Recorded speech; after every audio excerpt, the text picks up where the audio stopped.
What is up, wrestling fans, and welcome to this special recap edition of the Paul Heyman SmackDown podcast, where we're not covering a specific episode, we're just going to be covering the entire journey, our most recent journey back in time to the period where Paul Heyman was the head writer of SmackDown.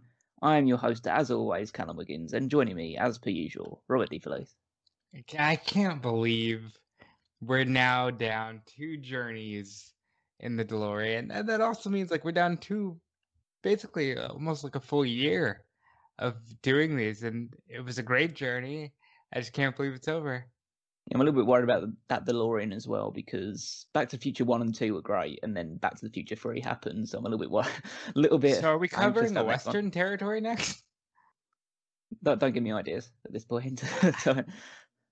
Well, we can't really decide too much on that front. We have ideas, obviously, in the pipeline, just so people are aware of. We are planning on doing more trips back in time. We love the retro series because it's so much easier to cover that than and try and escape what the current state of the world is, especially in wrestling, especially in WWE. So that's something that we do intend to keep doing. The only issue is whether Peacock allows us to do that. Yeah, and they will. Especially because honestly, this is a problem that only affects Americans because America, and we'll find a way around it. Yeah, we'll figure out ways of doing it instead. But of course, we'd like to invite you, as per usual, if you have been on this journey. If you've been with us throughout this journey, then obviously thank you very much for being here. We do appreciate you listening to basically all the content we're putting out, not just the special main events and show reviews, just joining us, fellow fans of retro wrestling. We invite you to leave a comment below if you're watching on YouTube. If you're listening through one of the other podcast feeds, then of course, leave a rating or a review on YouTube. Obviously, like the video, share the video if you feel inclined to do so. There's obviously no link in the description to an episode of SmackDown because we're not reviewing an episode of SmackDown on this one. But there is the whole playlist of every single episode of the Paul Heyman SmackDown. So if you're starting right here at the very end, then you can always go back to the very beginning and find out what the fuss was all about. So and it was a good fuss. This is a journey where I think for both of us, you're playing on the very early days of our fandom and the very formative years of our fandom. And for the most part, it put a lot into perspective. I don't know if you got the same feeling this era really shaped what we're watching on TV today. And it also highlighted a lot of what is missing today. Oh, absolutely. There's a lot of things that we can take from this era, which is very good. Obviously, there's a lot of things from this era that were bad as well, and we're glad that they're stuck back in that period of time. But that's basically what this episode is going to be doing. It's just going to be going over some thoughts and handing out not so much some awards, but handing out some just recapping some of our favorite matches and moments and segments and stuff along those lines, and also some of our least favorite stuff. And also going to be throwing out a few stats that I picked up over the course of the journey. And yeah, just essentially shooting the shit for an hour or so about what our favourite and least favourite moments of this entire journey were and what we learned, what we're happy about, what we're not so happy about, all that stuff. First of all, I'd want to say, just as an overarching thing, very, very happy with the way this series has gone in terms of just output and consistency. I feel like the previous journey we did, obviously 2001 A Wrestling Odyssey, it covered a grander scheme of things in terms of a whole year's worth of review, but it was one episode a month, so they were long episodes, but it meant that we had a bit more spaced out between every single one of them. This one, we've had to be on it every single week, whether it's reviewing it, watching the episode of SmackDown in question, collecting notes, going through the Observer and stuff like that. It's a slog, but we managed to get about 40 episodes out of this, which I think is pretty good going. Yeah, I thought this was great stuff, and I really have to put you over for that because you put in a lot of the legwork for this. We talk all the time about mine and Tony's having a busy wrestling schedule, but this is so fun to know that you're working with somebody who's going to do the legwork and loves the era, and it's just a really fun journey, and it covers a unique time in our lives because a lot of this was just built off the back of the pandemic, off the back of, hey, there's no fans, these shows are boring, and you came through with this idea, and it was just such a blast. Yeah, well, it's glad to have you on board on the journey as well. It's always good to have someone to bounce the ideas off, especially someone who is watching at the same exact time, basically shares the same reverence for this period of history. And hopefully this also unlocked a bit of like nostalgia for people that remember this point in time when like who were back watching SmackDown in these periods of time. Or maybe they haven't even heard of this. I don't say never heard of it. They're pretty sure they knew that SmackDown was going on in 2002, but have never gone back, and maybe they've decided, oh, might want to check it out instead.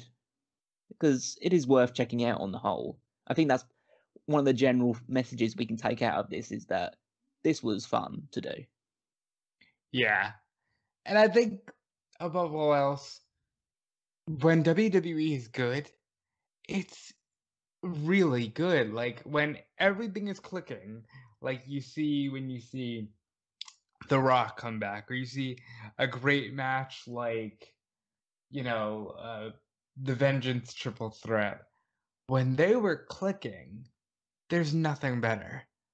Absolutely, and so that's what we're just going to cover here. So I guess I have to start out with asking you, Rob, what is kind of some of, if not, well, let's say the lesson that you're going to take out of this journey?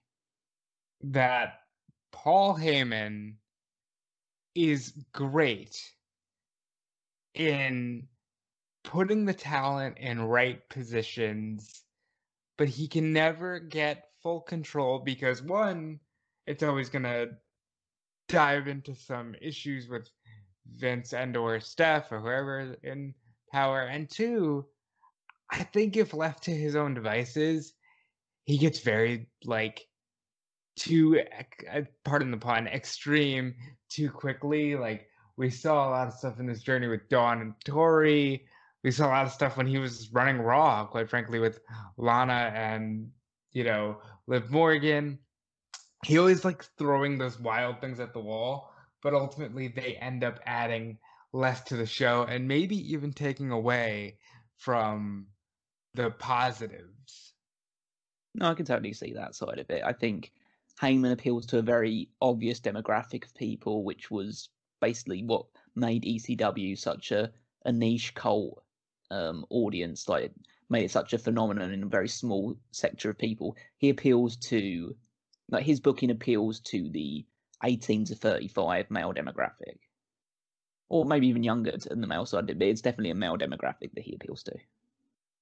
But I think nowadays he's more open to it, because you see him doing like work with the women's wrestlers and stuff like that. He knows what the score is now. It wouldn't fly in the same way as ECW did in their treatment of the women.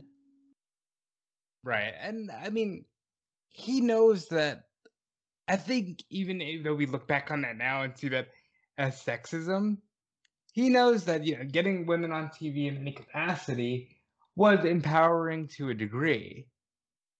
Especially like for those times where a woman in a lead role was still like, oh wow, there might only be 2 or 3 leading ladies in Hollywood. So it was still kind of an adjustment period. Yeah, absolutely. I think in terms of what I would take most out of this series, outside of just like Paul Heyman's writing ability, which was pretty much like I knew how good of a booker and a writer he could be, so there was nothing that was out of question with that. In my mind, it's not like he opened my eyes to how great Heyman was, because I kind of knew it overall. But my biggest takeaway is, funny enough, you can tell a lot more story in a lot shorter matches. Yeah, and it makes every move count, and it really gets into maximizing your minutes, Yeah, obviously I do appreciate the fact that wrestlers now get more time to work and tell stories, and a lot of time that they have produced some really good matches, but I feel like it sometimes is a bit too much. Like, you don't always have to be doing 10, 15 minutes per match. But second of all, you shouldn't be doing too many matches that go through commercial breaks, which they do nowadays. It just doesn't work as well.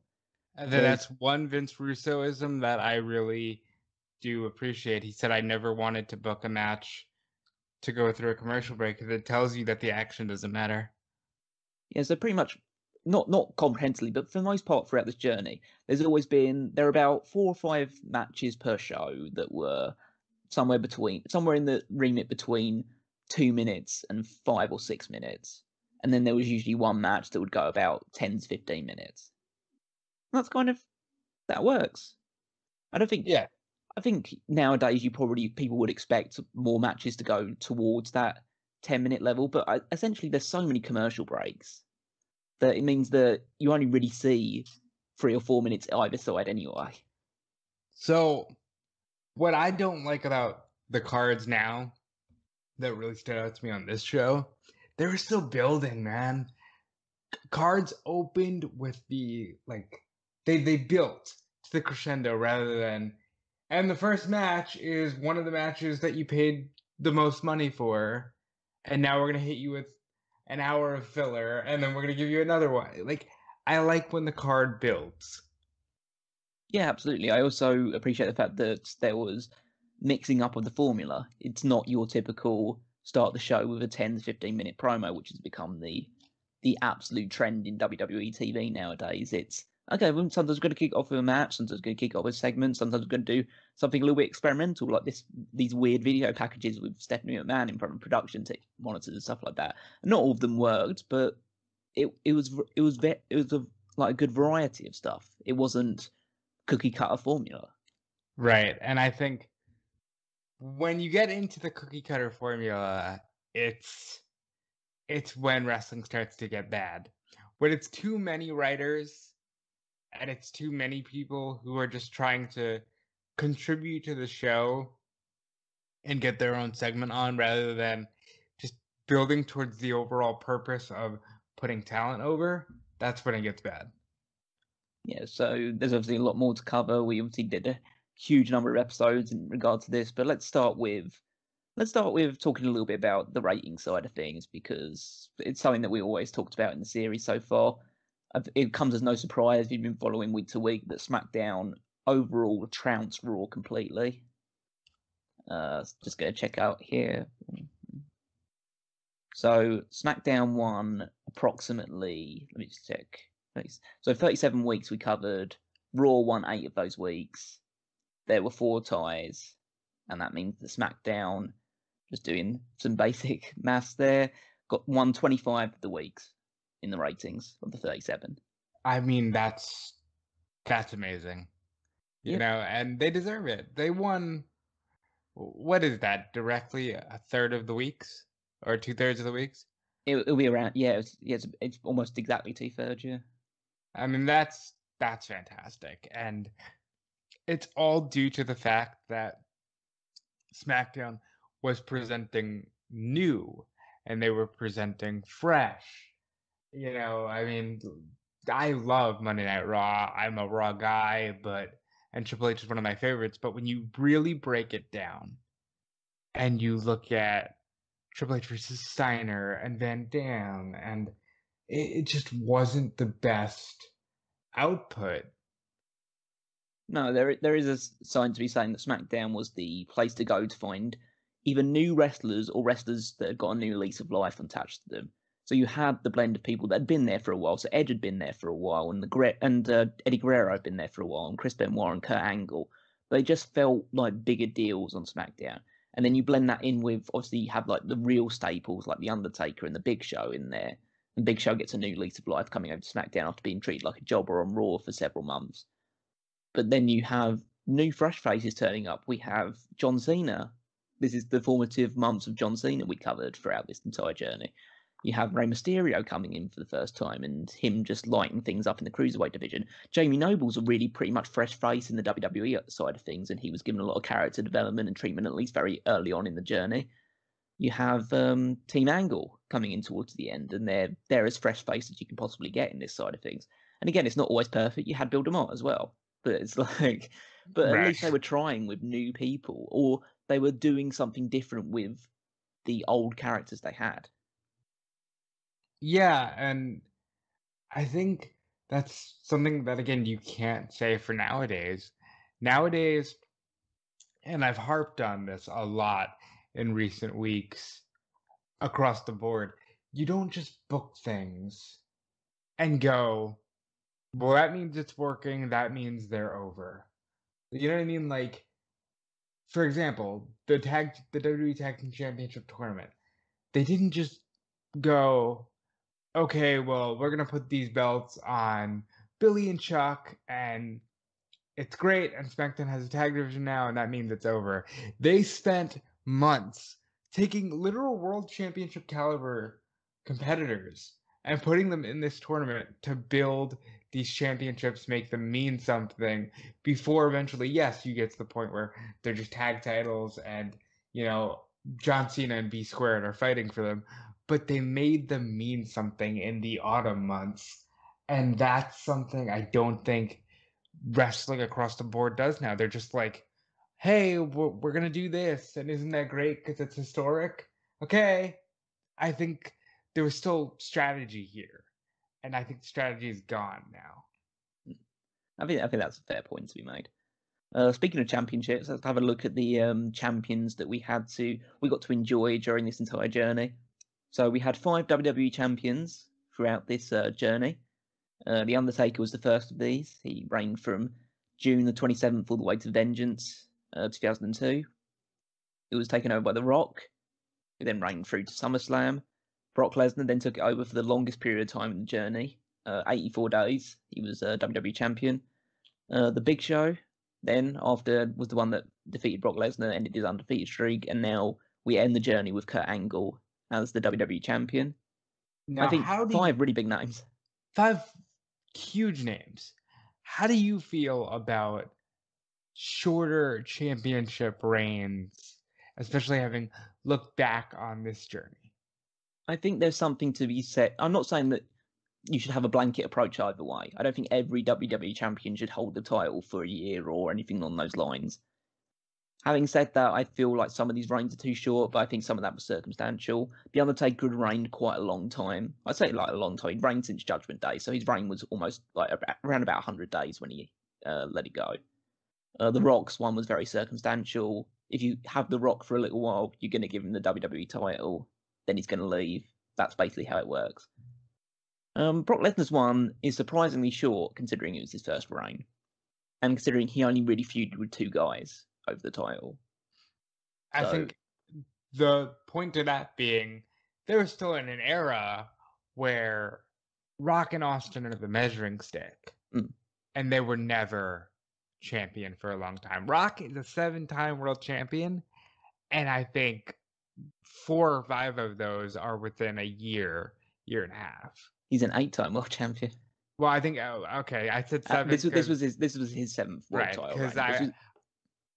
I always forget the fact that he came back and did win it one more time. Yeah, this is his final time as like a quote-unquote full-time guy. And I feel like nowadays they're so focused on, well, CM Punk was champion for 434 days, and that was a huge thing. Everybody needs to be champion for a long time. No. And I think they told that story real well with The Miz, where it's like, he's a shitbag, and he was champion for 8 days. And I'd like to see, especially after going on this journey, a return to, hey, the title can change hands at any point in time. That doesn't mean you always hot potato it. But if you let people know that Vengeance might be a B show in your mind, Armageddon might be a B show in your mind, but it might actually produce a new WWE champion. Yeah, I can understand both points. I still think that, not as a general rule, but I do like having long title reigns because it makes the belt feel more prestigious and it helps the guy feel more prestigious. But I think when you have those 5 names that we rattled off, you don't really need to make them more prestigious. The only one that really needed a decent long reign is Brock Lesnar, and he would get one in the months going ahead. So right, and the final 3 names there, Big Show, Angle, and Lesnar, will dominate the entirety of 2003. Exactly. Over into the WWE Tag Team Championships, the titles that were introduced during this journey. 4 title holders. Kurt Angle and Chris Benoit are the first ones. They only held it for 18 days, but this was during the period of just switching the belts out, but switching between the 3 teams that were defining tag team wrestling at this point in time. So Kurt Angle and Chris Benoit lose it to Edge and Rey Mysterio in that excellent 2 out of 3 falls tag team match, which we'll probably discuss when we come to mentioning our favourite matches and things like that.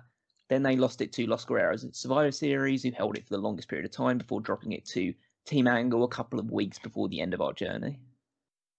I think that's amazing that these belts were just created and there were 4 champions. Mm. Like, again, it makes it seem like, yeah, you can make an argument it's downing on the prestige a little bit, but damn it, if everything isn't important and worth watching. Like, Team Angle just wins the belt on an episode of SmackDown after just coming in. That's important. That's like, oh shit, maybe I should tune into SmackDown. I I'm a big fan of that. We also had the WWE World Tag Team Championships for a little while before they were seemingly made onto the exclusive to the Raw brand. So we got to see Billy and Chuck. We got to see Billy and Chuck lose the championships to Hulk Hogan and Edge And we in got one to of our see earliest them lose journeys. it to the Un-Americans. Yeah, and then lose it to the Un-Americans at Vengeance a couple of weeks later. And yeah, we get to see Lance and Christian before they drop the titles before they get traded over as part of like a trade between Raw and SmackDown. And then by SummerSlam they're Raw exclusive, and that's where you have the SmackDown tag titles come to fruition soon afterwards. But I we got to see think that as well. the amazing thing there is Hulk Hogan having just like matches on TV that are for tag team titles. It's such an under discussed thing, but it was a lot of fun. Hogan was over on this journey. We'll get to it, but like this reaffirmed how big of a deal Hulk Hogan is. Talk about the Cruiserweight Championship, something that's nowadays is very much underplayed. But at this point in time, it's not like the Cruiserweights were super, super over, but they had a role to play in this entire journey. So that's Jamie Noble, the longest reigning champion across this entire journey for us. 143 days 143 days from the day that we started as Cruiserweight champion. He was actually champion for a couple of weeks before that because he won it at King of the Ring. Billy Kidman soon afterwards, 98 days as champion. So actually, he's the second longest person to hold a title in this entire journey as well. You know what's amazing about that is we saw them every week. Mm-hmm. And they felt like players every week. I mean, you knew it's Billy Kidman. It's not going to be like, oh, wow, he might pin Brock Lesnar. But it felt important when he was on TV. He had fun matches with Kurt Angle. And, he teamed with Chris Benoit and had a pretty decent tag team title match. Like, I enjoy the depth of this roster and how people got, like, okay, they may not be Hall of Fame guys, but if you were watching this era, Jamie Noble was a gem. And how can you not be a fan of this guy? Billy Kidman, same thing. Tajiri was fun when he was in the ring. Nunzio, who came in late to the journey, was pretty fun to watch. And obviously, I mean, Rey will carry it, and he's the best cruiserweight of all time, but it was a fun division, and I'm glad that they had longer title reigns for these guys because they were more of the work rate championship. So for them to hold it for so long speaks to their ability bell to bell. And of course, finally, the person to hold it we'll be talking about probably a little bit later on in the show, Matt Hardy, of course. But we will be mentioning him because I'm sure we both have a lot to say about that.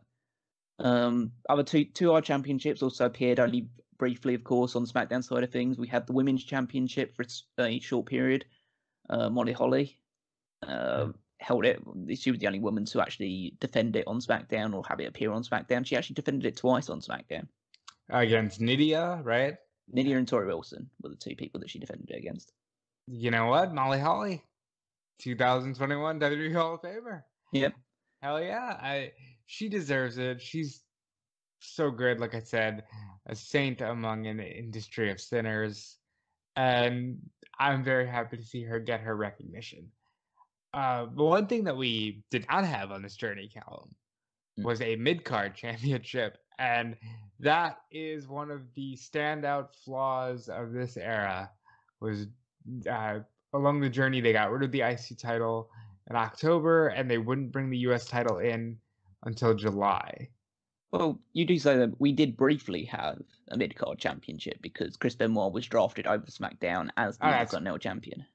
That is correct. But it wasn't like They were very much getting rid of these belts, and I think overall, big miss. Yeah, I think there's a good reason why in 2003 they decided, yeah, we kind of need this belt, and we also need the United States Championship to come over to SmackDown as well. They just decided there's just too many people not having enough stuff to do. And again, some people would say like championships are glorified props or anything like that, but they are easy storyline devices once if you use them correctly.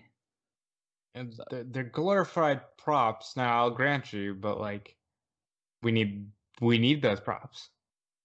Yeah, yeah, championships are the most important props. Let's put it that way.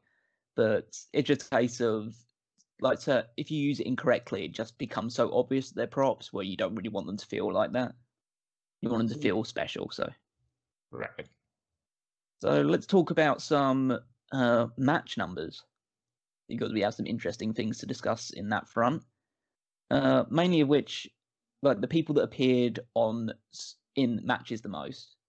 So you know this because I told you it right at the start of the journey, and you were shocked as all hell about it. But the person who actually had the most matches on SmackDown across this entire journey, surprisingly enough, and I'll put this with a little caveat, is the fact that I intended for this journey to end on February the 27th, 2003. We did it we decided to go a week later, so these stats are a little bit out of date.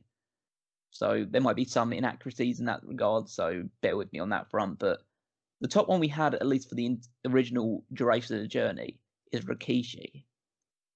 It's so crazy. Rikishi had 33 matches across this journey. To me, that is... When you told me that in the beginning of this journey back in the summer, I was like, that doesn't feel right because he's not a major player. But as this journey went on, and I've said it a few times, I wish they would have given him a title match or something. I mean, it goes to say something of the fact that we were watching stuff for 36. Well, this is covering 36 weeks, and he was wrestling on 33 of them. Granted, of course, one of those are two matches on the same night that he had, one with Eddie Guerrero and one with Chris Benoit. So add that caveat, but he was essentially wrestling 32 weeks out of 36. Pretty good going. That's a great, it's just, it proves to me you can't doubt these utility players. Alongside that, joint second place, were Chris Benoit and Edge with 32 matches apiece. A little bit more believable, those two, I guess. Yeah, because they were featured heavily. We have just scanning over my stuff again. In terms of fourth place, because obviously you have two people in joint second. So fourth place, you have Kurt Angle, 31 matches. Again, you would expect so. Yeah, very believable. Fifth place, Eddie Guerrero with 30 matches. Okay. Let's see, go for sixth place, Rey Mysterio, 25. Takes a little bit of a drop after that, but 25 from 30 is not too bad. Mysterio was injured for a short period of time as well, so. And again, these are all the major players of the brand, and a major utility guy in Rikishi. Seventh place, John Cena. Yeah, I can see that, because he was still a big deal when Undertaker was still the champion. It was a unified champion. So we have eighth place, joint eighth place, Matt Hardy and Brock Lesnar and Billy Kidman. Wow. All with 20 matches. Kidman didn't do more. In terms of more matches, or just more as an overall just thing? More matches. Yeah. Because I felt like he was one of those utility guys like a Rikishi that we saw a lot. I don't think he was used very early on in the journey because he wasn't really part of the cruiserweight scene at that point. It was, or at the real start of the cruiserweight journey for us, it was Hurricane, Jamie Noble, Tajiri. Billy Kidman will come in every now and again, but he was kind of just like the extra person if you needed him. Right. He didn't really come to the forefront of the cruiserweight scene until he was being positioned to win the title. That's kind of like the top 10 people. And that's a good top 10. And Billy Kidman, just to round that out, was involved in several really good tag team matches. And there was that match going up to SummerSlam with Kurt Angle that I think probably won't ever get a lot of play because it's just a random match on a SmackDown, but it showed what they had in Kidman. There's only one person across, at least on the male side of things, that had only one match across the entire journey, which is Brian Kendrick in the match against Kurt Angle. Yeah, we can't even throw Paul Heyman in that list. I guess we can throw Paul Heyman in now. Again, covering that March. Oh, that's right. Yeah. But yeah, Paul Heyman could definitely be part of that list as well. Originally, there are other people that only had one match, but they also had a second match on the March ones. That's Johnny Stamboli and Rhino. So they had 2 matches across the entire journey. Right at the very end, basically the last 2 weeks, at those matches. Yeah. And yeah, there's a few other interesting things. Like Hulk Hogan only had 7 matches across the entire journey on SmackDown. I think that's incredible. For Hulk Hogan, that's a lot. Jamie Noble, who you'd probably expect to have more, may only have 19 matches. But he was kind of dropped off the face of the earth after he lost the title. He lost the belt, yeah. The Undertaker only had 8 matches, but he was out of commission for a little while. And Undertaker was really already in a position where he wasn't wrestling on a weekly basis. It's a funny situation. Yeah, go ahead. Go ahead. I was going to say, it's a funny situation that the people that had the same number of matches as the Undertaker on this journey is quite an interesting one. So the Hurricane, okay, Big Show, all right, Shelton Benjamin, okay. Just checking any other ones. Mark Henry. Wow, I forgot about Mark Henry. Crash Holly, Charlie Haas. Well, that makes sense. All had 8 matches on this journey, as well as the Undertaker. I can't recall watching 8 Crash Holly matches. I know it's really weird to think. Yeah. But yeah, they managed to put 8 together with him, and Undertaker had 8 matches on SmackDown as well. So now for Undertaker, you're counting the television match, right? Yeah, I mean, he wrestles on pay-per-views and stuff. Oh yeah, of course he does. And actually, in general, now he had 9 because again, if you're counting the last March when he had that match with the A Train as well, so it's 9 in general, but it's still very close to all these guys. Yeah, that was your favorite match on the journey, right, Cal? Oh yeah, we'll talk about that as well. Over on the women's side of things, of course, the person that had the most matches was Tori Wilson. 11 matches for her in the journey. Wow. Yep. Wrestled more than the Undertaker. Yeah, she did. Also wrestled more. Thing. Wrestled the same amount as the Undertaker. Nydia in second place, 9 matches. That's also very weird.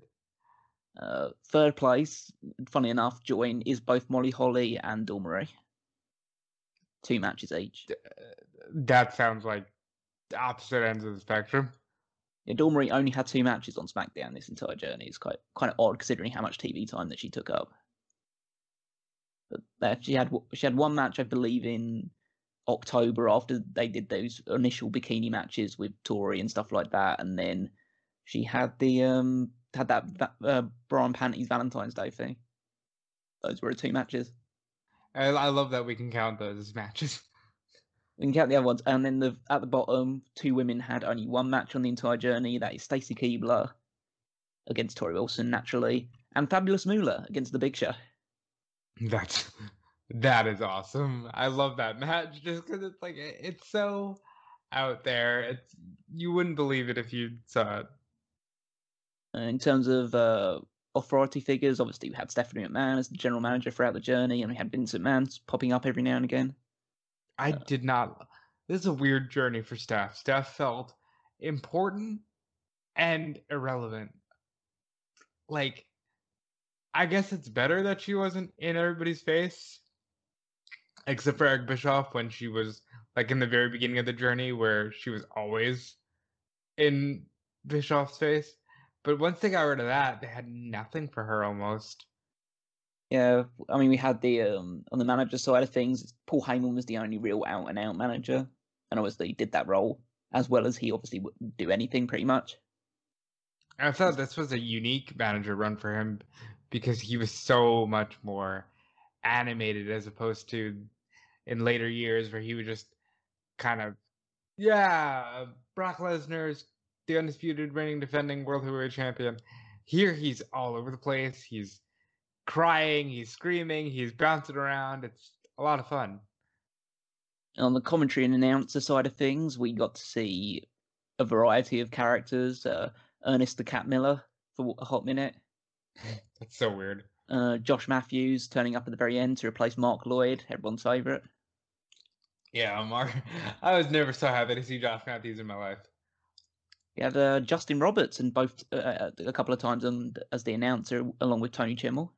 That is pretty cool, because I wonder how long he was on the payroll. And obviously the main two people on the commentary headset, Michael Cole and Taz. Michael Cole was good here. I don't care what anybody says. Michael Cole was a fun time, fun to watch.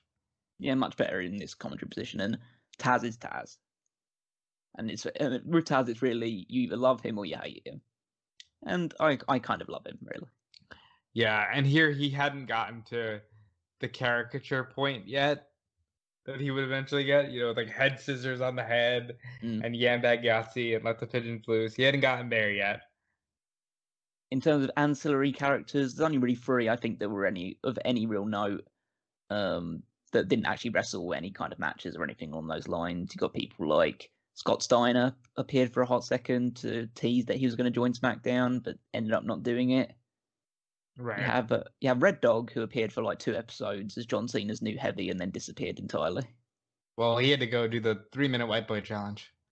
And then, of course, I think the main outside character that we had throughout this entire journey is Al Wilson. Ah, Lord. God bless Al Wilson. Mm-hmm. Let's say he got the absolute most out of his 15 minutes of fame. Yeah. So let's talk a little about main events, really, because that's what everyone's really shooting for. We had a grand total of 22 wrestlers that competed in the main events across this series. Actually, well, now it's 23 if you count Paul Heyman as well. So essentially, the person that got the most main event matches was Chris Benoit with 17. A little surprising. Followed by with Kurt Angle with 16. Then it was less surprising because obviously he's Kurt Angle and he was in the main event scene a lot towards the end. You have Edge with 10. Then Brock Lesnar with 9. Eddie Guerrero with 6. Rey Mysterio and Undertaker with 5 apiece. Then 4 apiece shared between The Rock, Big Show, Charlie Haas, and Shelton Benjamin. You'll never see those names in the same category ever again. 3 for Chris Jericho right at the start of this journey. He had 3 main events in the first 5 weeks of this show. I think that makes sense. John Cena had 2 main events. Wow, he gets on this list. Yeah, one very early on when he teamed with The Undertaker against Kurt Angle and Chris Jericho. And then one towards the very end, match against Brock Lesnar. Wow. So, yeah. Well, obviously that Lesnar match was the best thing that could have happened to him. We also have Matt Hardy got 2 as well. A-Train got 2. Hulk Hogan got 2 as well. Matt Hardy, A-Train, and Hulk Hogan. You ever think that they would be in the... That's so crazy. And the individuals that got a solitary main event match, we have Rikishi, which was, funny enough, a 6-man tag. The Undertaker, Edge, and Rikishi against Kurt Angle, Chris Benoit, and Eddie Guerrero. Have Billy and Chuck got 1 for the tag team match with... Actually, that wasn't a tag team match with Edge and Hulk Hogan. It was actually a tag team match with Kurt Angle and Chris Benoit. Oh. Yeah, right towards the end of their run as a tag team. The greatest tag team in WWE history. Tajiri has a single main event when he tag teamed with Brock Lesnar against Edge and Rey Mysterio in the first round of the tag team tournament.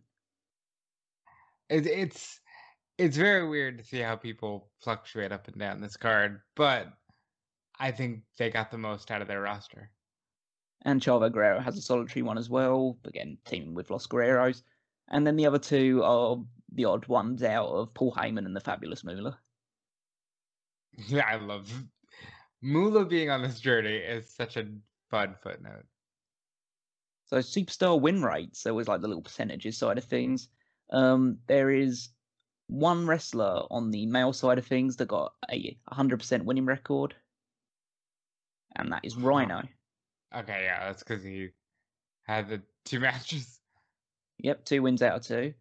In a similar vein, there are several wrestlers, actually, that have a 0% winning rate on the male side of things, which is Brian Kendrick, Christian, AEW's recent signing, obviously, Johnny the Ball Stamboli, Randy Orton. That's shocking. And Test.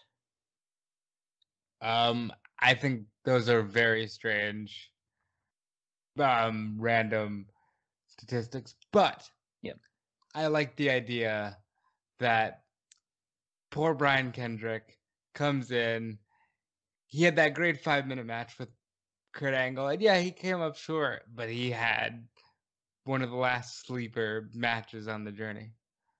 Yeah, absolutely. I feel like there was obviously a few mixed bags. So Chris Benoit, out of his 32 matches, he had 15 wins, 16 losses, and 1 draw.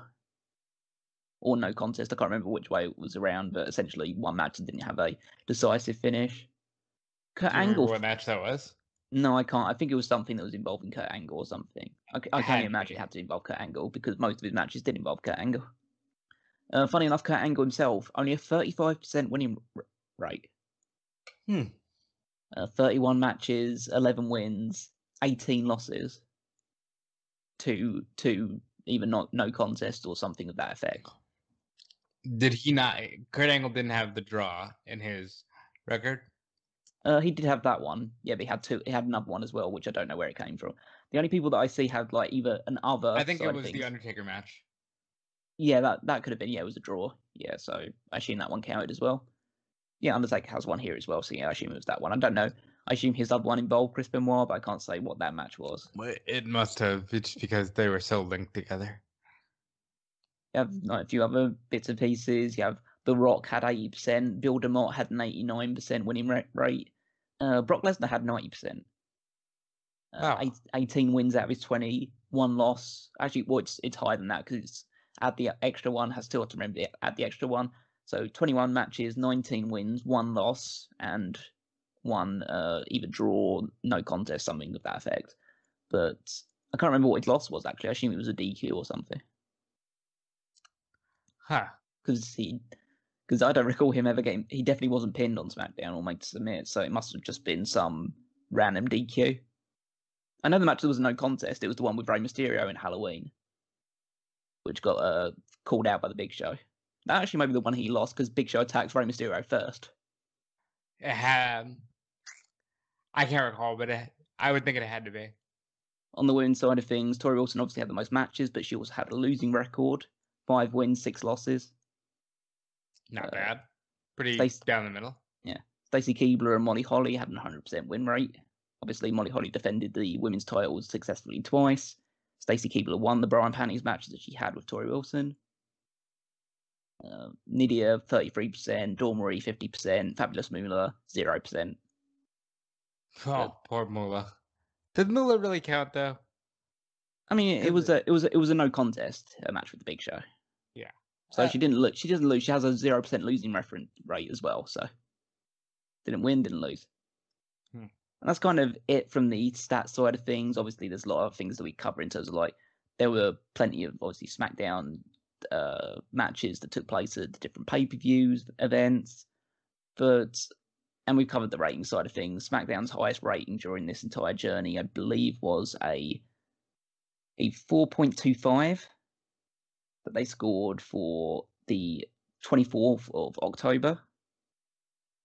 So I can't remember. I'm just trying to see what the main event of that show was actually, which was Chris Benoit versus Kurt Angle. Funny enough. Of course it was. If it ain't broke, don't fix it. You know what I'm saying? Yeah. So yeah, that was the highest one across the entire journey for them, and yeah, I think we can move on past the little statistical part. I know that people here, Tony definitely likes statistics. I know a few people that listen to our content like statistics as well, so I thought I'd bring up a few of those before we dive into a few of our just personal memories and favourite parts. So let's talk favourite matches. It's always a good topic. So I think based on what I know about you and what we've discussed in this journey, there are 2 matches that were going to stand out right at the top for you. Which is... You probably named them both right off the bat. So one of them is Edge versus Eddie Guerrero in the Street Fight. Obviously. Which was an absolutely insane match. It's the greatest television match I've ever seen. It's going a long way. Yeah, like, look, there's great matches now, but you have to say again, you did not see matches like that. No, it was incredibly violent, well put together. It was chaotic in certain parts, but to be fair, a lot of Eddie Guerrero's matches across this journey were. So I can't really blame them too much for that side of things. The other match, obviously, is the 2 out of 3 falls tag team match, Angle and Chris Benoit versus Edge and Rey Mysterio. And that match is, again, really, really good. They had 2 of the best tag team matches that I've ever seen. In those 2 matches, that match and the match at No Mercy. They're just awesome tag team matches. They were 2 awesome thrown together tag teams that do awesome tag team stuff.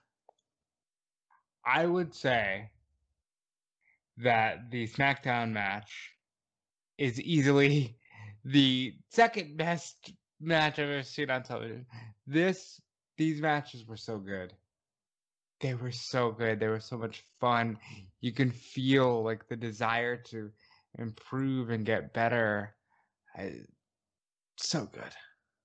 Yeah, you essentially hear those names a lot, really, because other ones I've gotten listed down here is just like talking points. We have Kurt Angle versus Chris Benoit versus Edge versus Eddie Guerrero. That would be the third match that, again, this journey shaped who I am as a wrestling fan, really. Like, wow, this Fatal 4-Way elimination match was so good. Obviously, have basically any iteration of Kurt Angle versus Chris Benoit, but the one that stood out to me most was the one post Royal Rumble 2003. Yeah, which we would later realize is their last match. Yeah, and that match was really, really good as well. So that was the one that stood out most to me. We have Angle versus Rey Mysterio fought twice on SmackDown. Both, obviously, their match at SummerSlam is highly revered as one of the greatest opening matches to a pay-per-view in WWE history. But I think their 2 matches that they had on SmackDown alongside that are almost at least comparable to that one. I would agree. You have people like Edge and Mysterio against Los Guerreros and Kurt Angle and Chris Benoit versus Los Guerreros. Los Guerreros were a great tag team. I don't think anyone really needs to reiterate that point, but they were great. A lot of fun. Especially in the heel side of things. I would also want to point out on the, obviously, like, mostly covering SmackDown, but on the pay-per-view side of things, I really enjoyed the triple threat at Vengeance. Oh, absolutely. I did Chris Benoit, Rob Van Dam at SummerSlam. The whole of SummerSlam, really. Like, Kurt Angle, Rey Mysterio. Yeah, obviously had the triple threat tag at Survivor Series, which was great. To be fair, Brock Lesnar versus Big Show was a really fun short sprint at Survivor Series. Absolutely. Billy Kidman, Jamie Noble. That was a great match at Survivor Series, yeah. Great match at Survivor Series. Chris Benoit versus Eddie Guerrero at Armageddon. Billy Kidman and Rey against the Un-Americans on Global Warning. Yeah, that was fun. As well. Hurricane Helms versus Jamie Noble at Global Warning. Global Warning, we saw Rock versus Brock Lesnar versus Triple H. Which is, for the sheer anomaly of it, is amazing. Yeah. Other stuff that I had noted down here, the main ones that are a little bit out of the memory a bit. Edge versus Chris Jericho in a steel cage match. Yeah, great. And which obviously included the big Rey Mysterio dive off the steel cage towards the end of it, which they used in basically every SmackDown video package for the next 10 years. And every Rey video package going forward. A few ones that sleep under the radar. I think the Team Angle versus Chris Benoit and Rhino match towards the end of the journey was absolutely brilliant. I think it was like the last match we talked about before the Paul Heyman Brock Lesnar steel cage. Thought that was a lot of fun. I would say I enjoyed the handicap match on No Way Out. That was a lot of fun. Yeah, I think that was one of the best matches on the No Way Out card. So I definitely wouldn't be a big grudge putting that one in there. I'd say Rey Mysterio's second match on his entire journey against Tajiri was a lot of fun. Anytime Tajiri got in the ring was a blast. Oh, Tajiri was one of he's just an absolute bundle of joy to watch in this match. And one which I did not expect, but I absolutely adored, and I don't know if you felt similar, like Rico versus Rey Mysterio. Yeah. That match was fucking awesome. I think it stands out because it's Rico. Yeah, I don't And think that, like, literally, I could go through his entire journey. I don't think I'd find a better Rico match in WWE than that one with Rey Mysterio. it was a lot of fun. I think it speaks to the fact that Rico was a standout in OVW and got shafted because he wasn't in the OVW 4, so to speak. And But yeah, I know, I understand that side of it. He was obviously a lot older as well, which nowadays would be an absolute blessing for him. But yeah, at he'd that be point, killing it right now in AEW if he was that age. but and then I guess it wouldn't be fair to leave out the fact of some matches which weren't really like technically great but had great moments. So Brock Lesnar versus Hulk Hogan. I love that. I think it's a great story. And then basically everything involving The Rock in his time on SmackDown. Yeah. Rock, I have to talk about because Rock was a workhorse towards the end of his journey in WWE, and I really respect that. I think one of the things that shines through with The Rock is his love of the game, and that's something you wouldn't expect from a star of his magnitude. But the love of the game he has is incredible. So on the flip side of this equation, to be fair, there weren't many matches that I quote unquote hate. There were a lot of like nothing, okay, this match happened kind of things, but there weren't many that really got my blood boiling or made me just like feel this was a waste of time or anything like that. But there are a few.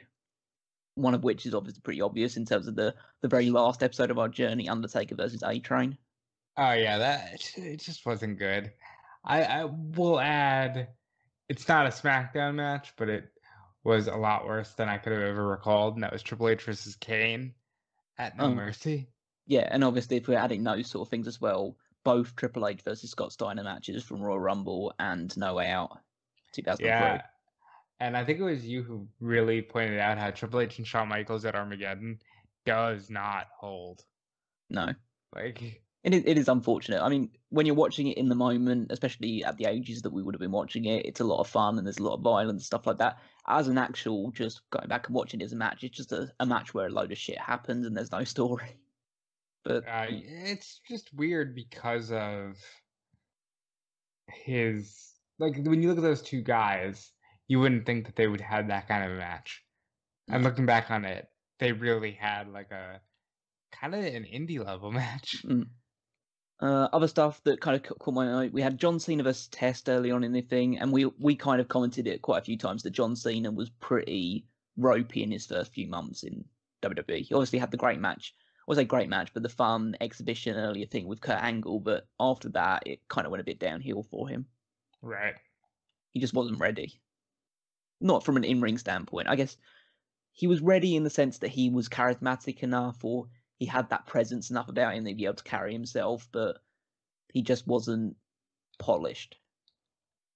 And I think when you're coming up to the main roster, so much changes that how can you possibly, be ready for it? And then we had the never-ending feud between Bill DeMott and Rikishi. And I think, as much as, like, look, we love women's wrestling, you have to talk about Tori Wilson and Dawn Marie were not Charlotte Flair and Becky Lynch. No, Tori didn't have, but let's put it this way, Tori didn't have a great match across the entire journey. Like, I'd say, like, obviously Tori Stacey, Tori Dawn, pretty much a lot of the ones involving Tori and Nydia, but I will give one match credit, which is Molly Holly versus Nydia. Yeah. I think for the time, that was a good match. Nowadays, obviously, it still wouldn't hold up, but for the time, it was a good match. And I would also say that they had the fun story of people wanting Nydia to win just because she said she'd take her clothes off. Mm-hmm. Yeah, that was WWE's go-to at this point in time. It's like, hey, women are going to take their clothes off. Just kidding. So let's talk about some favourite moments or promos, segments, anything along those lines. So, what really stands out in your mind in terms of those ones at the moment? In terms of promos, or just any moments or segments outside of in-ring action. So first of all, Funaki's "I Love SmackDown" is always going to be a highlight for me, just because he did really well in the number one announcer role. In general, I think everything involving Matt Hardy and Shannon Moore was a blast, and the whole Matt Hardy in North Carolina, like, I'm going back out there and I'm getting another pop, and put me on your shoulders, guys. I'm awesome. Like, I thought it was funny. I wanted to mention that as well because obviously Matt Hardy was a beacon of light in this journey, as we reference all the time. The V1 gimmick is just, it's so perfect for this time. Like, he's so forward thinking with it. But I wanted to reference that brawl that he had with The Undertaker. Because I remember going out of that brawl and thinking, I want to see Undertaker versus Matt Hardy in a pay-per-view. I wanted to see that match inside Hell in a Cell more than I wanted to see Undertaker versus Brock Lesnar inside Hell in a Cell. Yeah, because the Unforgiven match was not good. Thankfully, the Taker and Lesnar turned the ship around. But Hardy was great, and he really maximized his minutes.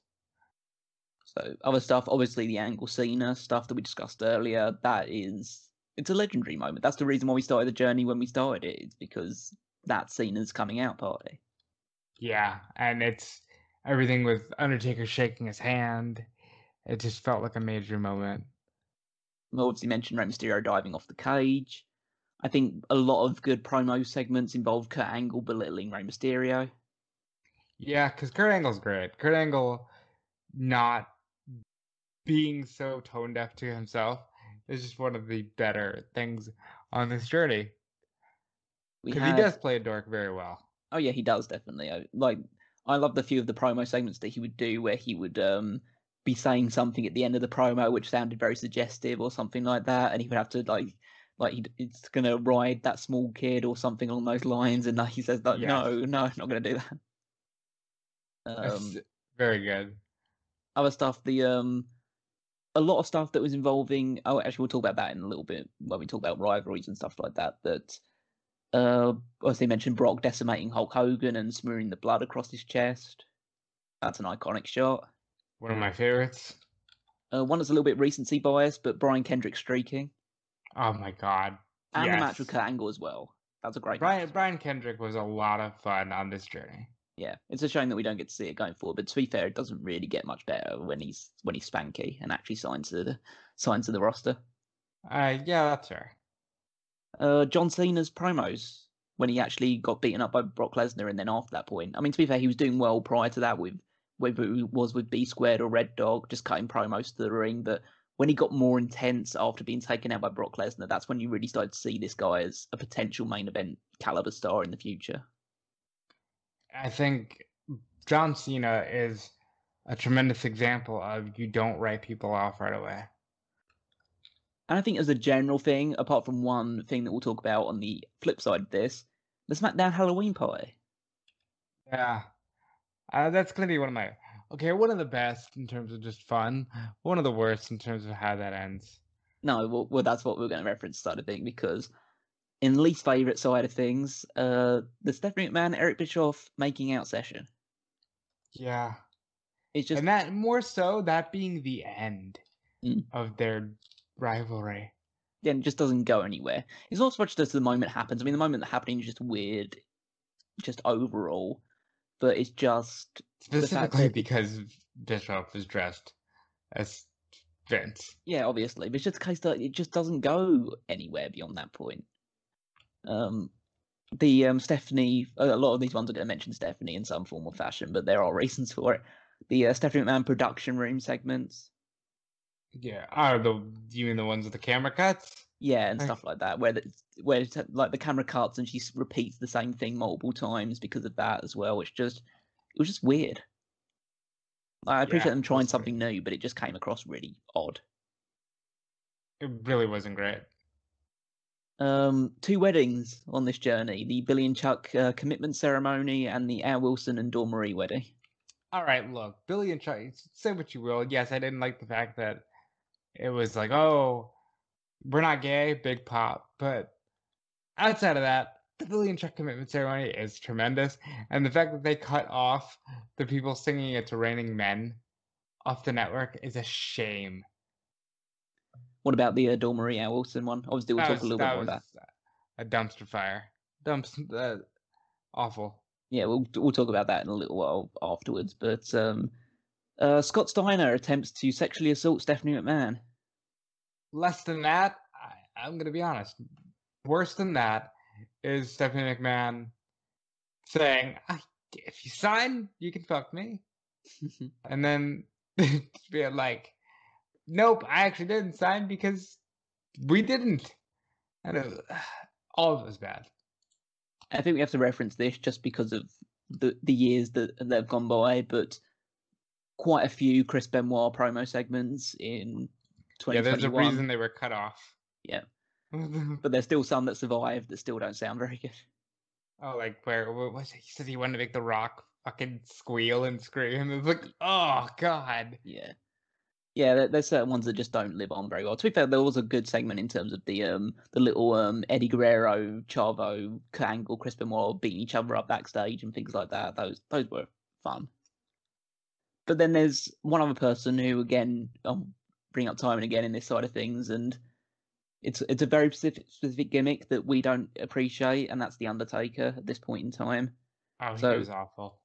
Undertaker as Undisputed Champion was not fun at all. I think he cut too many boring promos.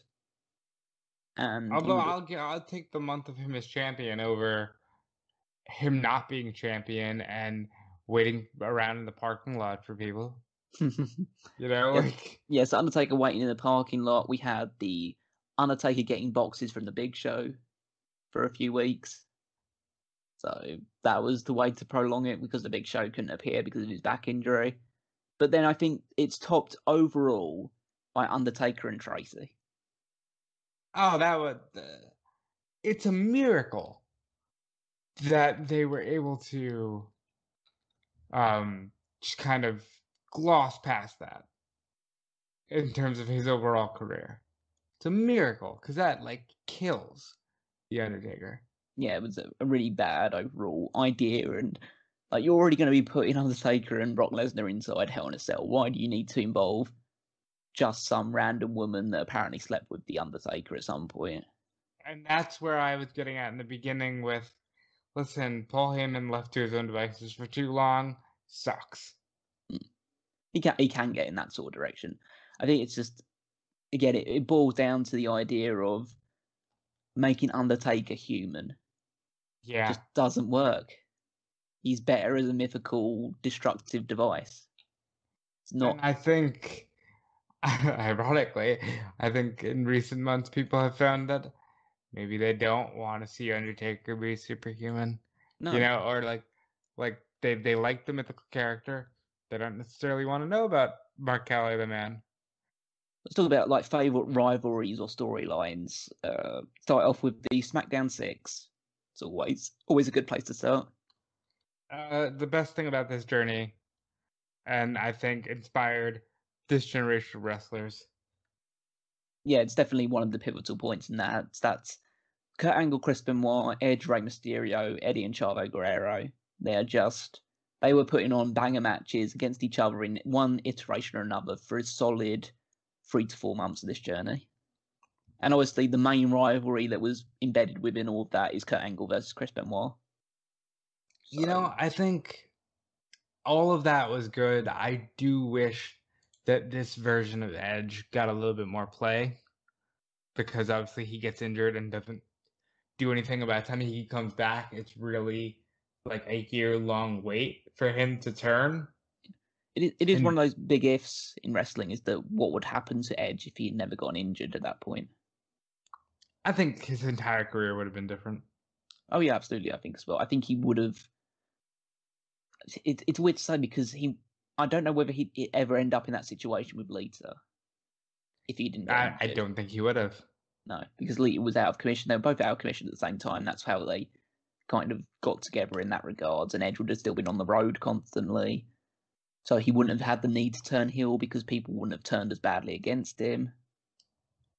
And, you know, and it's odd. I think while that is his best run, I ultimately think it's something that like probably wouldn't happen today, right? Like where you highlight these very human flaws and make a storyline out of it. Oh yeah, it certainly wouldn't happen at this point today. But it's just a case of, I think, and again, it certainly isn't something that I would recommend by any stretch of the imagination, but I think this is an instance where that injury benefited his career long term. Because I think if he'd stayed healthy, he would have had a longer career. But I think if he'd been able to continue wrestling and didn't pick up that injury, he would have just ended up as like, okay, we're going to give him the title at one point. He would have had one title reign akin to the likes of a Booker T or Rob Van Dam, I think. Maybe if he was lucky, a title reign akin to Eddie Guerrero or Chris Benoit, but I think that would have been it for Edge. I can agree with that. Because he doesn't become main event until he's the rated R superstar. I think that what he had in him was always there. I don't doubt that. It's just he needed that character to push it to the edge. To pardon the pun or anything like that, but to really get to that next level, he needs that character. I would even argue, and you see it today, when you try to do Edge babyface, it doesn't work out as well. You know? Yeah. No, I completely agree. Other storylines outside of it or rivalries, Rock versus Brock. This is the archetype for how you should be booking Sasha Banks versus Bianca Belair. I think you took the words right out of my mouth because you know I'm going there. Yeah, exactly. You go off on it. No, like this is how you book a proper wrestling match. Like this is sports-centric presentation to a T. It's just these two dudes training.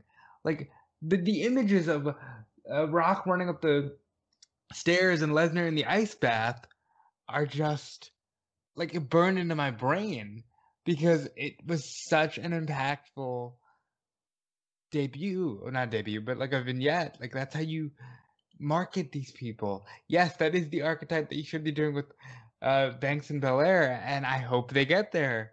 They're running out of time, but you can still get there. So this is for me, it stands out because I think it's the last time WWE ever just decided we're just strapping the rocket to this guy. And there's a reason for that. Yeah, exactly. And we discussed that as well, but I think I've heard like Sean is in other places talk about this, like Sean Ross Sapp talk about it, is the fact that Brock Lesnar was shot to the moon and then he left. And Vince was so traumatized by that whole experience that he couldn't trust putting another superstar in that position again. Say what you want about Vince McMahon, but Vince McMahon is a sensitive man, and his heart was broken. Yes. You know, like yeah. Brock Lesnar could have easily started a whole new era of WWE.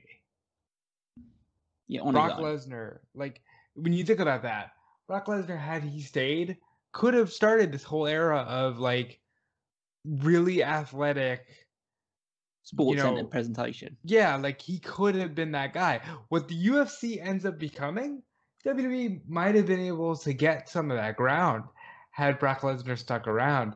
But no, Brock Lesnar leaves and it changes the whole business. Yeah, absolutely. And like that again has shaped a lot of things in the future because just the case of Vince being super hesitant, it's kind of really the start of like the brand is the draw. It's not the people that are the draw within the brand. It's the brand itself. Which is such a damn shame. Which has proven over the last 15 years that it doesn't fucking work. And they proved it with John Cena. Like when they had a legitimate draw, you can say whatever you want about the John Cena era. But John Cena carried that company because ultimately the cream rose to the top and he was bigger than, WWE. So also within that feud was just the fact that they were just working with other people in between it and it didn't feel unnatural. Brock worked with Hulk Hogan. He had a short feud with Hulk Hogan during that period of time, which was a lot of fun. He actually had teased the rivalry that we're getting towards now with Kurt Angle during that period. Brock was having matches with Chris Benoit and Eddie Guerrero during this time.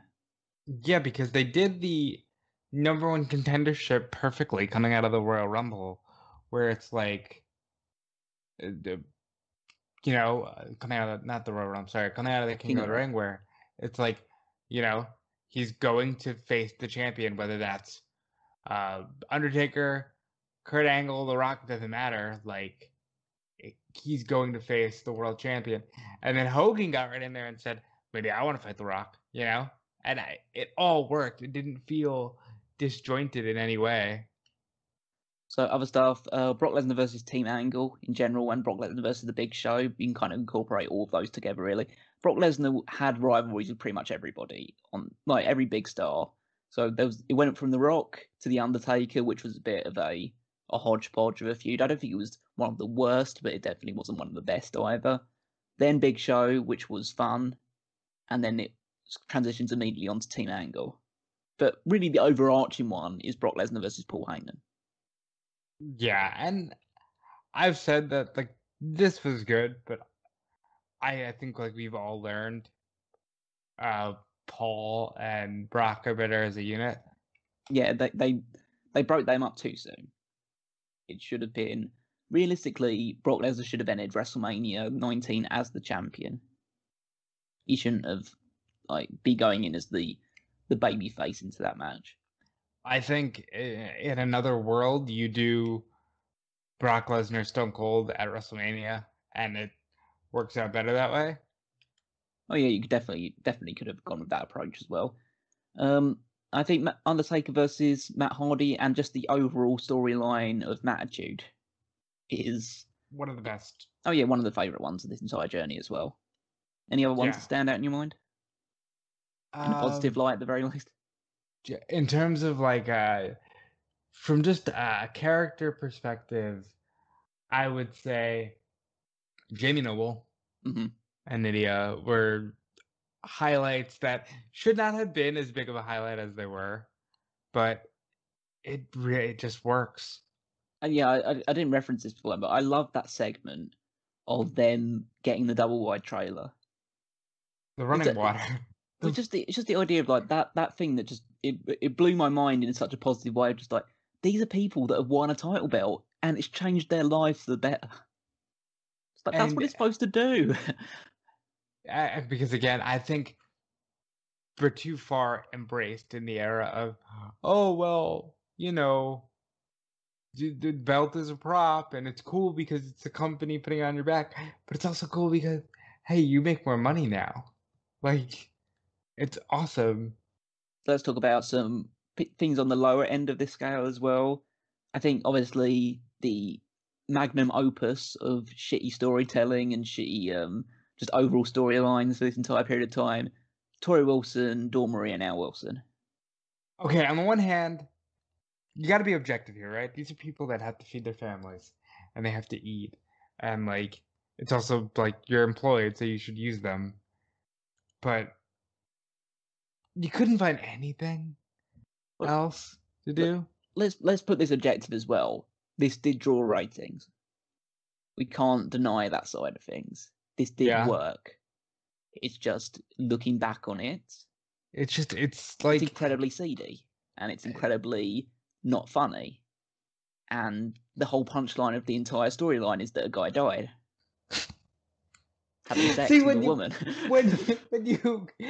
when you put it that black and white, it is funny because it's like, holy shit, they put this on TV. Well, this is a 3-month storyline that ended with a guy dying, and then they laughed about it in commentary afterwards. And Vince McMahon brought it up in a promo that Al Wilson is dead, and the guy wasn't dead. He was. Yeah.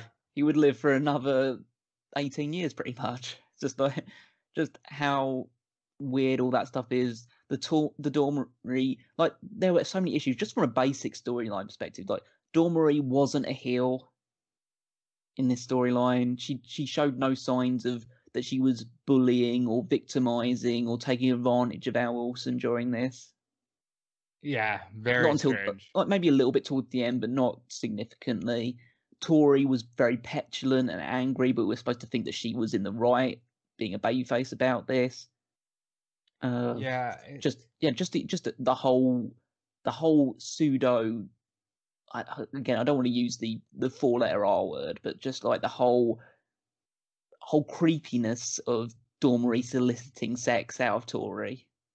It's just such gross. And then it becomes like, oh my god, there's talking rumors. It's a very weird thing.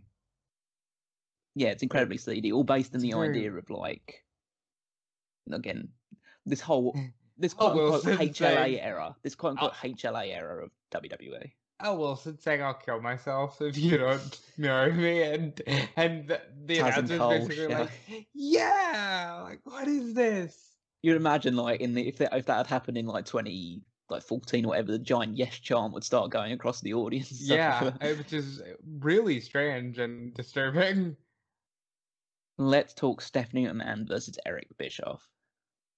Yes, let's talk about that. Let's talk about the weird sexualization of a woman in power. I mean, it's beyond that side of things as well. It's just this overarching narrative that took place in the first few months of this journey of Raw versus SmackDown, two general managers, and I understand to a degree you need to have that rivalry. I just think that they overplayed their hand with it.